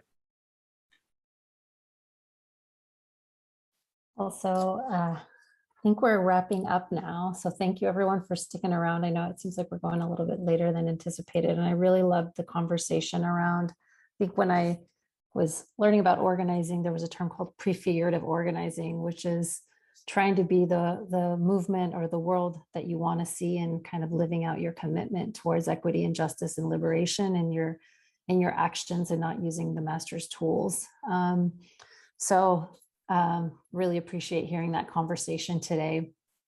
And I really hope that your own hopes and desires that you had for the day were met, and if not exceeded, in learning from other folks, and then also learning from those who are presenting. We believe that power comes from being in connection with each other. And our hope is that you found inspiration from other people. So we're going to be closing the day with a short video about encouraging participation in T1 International's 2 digital demonstration that shows how powerful we are when we come together. So we're going to be playing this video, but while we're playing this video, we would love it if you could pay attention to the video, but also in the chat, share something that you were inspired or excited to do that you think you'll try on to do for your advocacy work. So again, we're gonna play the video, and I'll put the prompt in the chat, but if you can, while the video is playing, share something that you were inspired to do or excited to do based on today's gatherings.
So now I think we're going to have Liz kind of close us out for the day and hopefully share out with a little communal picture or closing. Thank you. Thank you so much for being with us, Mirella. And thank you everybody for joining us today. And many of you I know joined yesterday as well. Just so appreciative to have you as part of our community that is growing every day, and we'll continue to do that work, but also to take care of ourselves amidst that. So I hope that you will take some time for yourself before you dive into more advocacy, and we'll just keep on supporting each other through this and through all the ups and downs. If you would like to join us, we're going to take a little screenshot and sort of have a little picture of the folks who attended. So I'm going to put on a gallery view, which you can do in the top right of your screen, where you can see everybody's faces. So if you'd like to turn your screen on, I'm going to give people 1 minute to do so, and then get your smile or your whatever you want to be doing in your picture ready, and I will count us down. Everybody on screen who wants to be on screen? Okay, 3, 2, 1, click. And let's do one more for good measure. 1, 2, 3. Fantastic. Thank you again. Did we get all the pages? There's 2 pages, I know. Did we capture everyone? Liz, thank you so much. All right. Okay, thank you again. Have a wonderful day. Thank afternoon, you. evening. Thank you, everyone. Thank you, everyone. I'm waiting for the music to start. I know. Ready Silent for dance party? We hear the music. Thank you, Monique. There you go.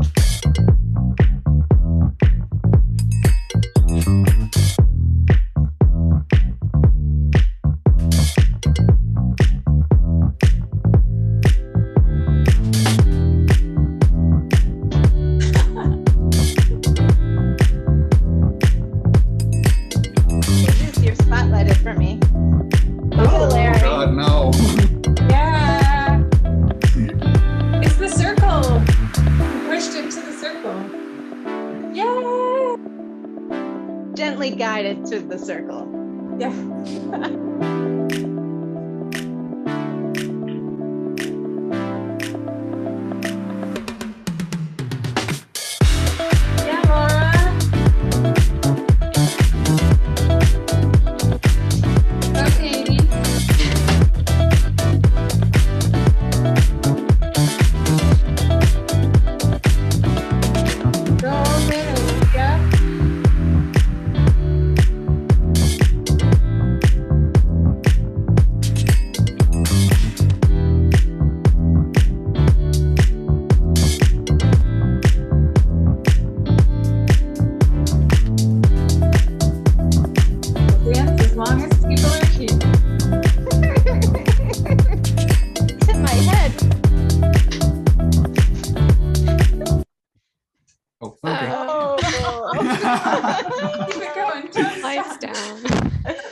Take my sweatshirt off.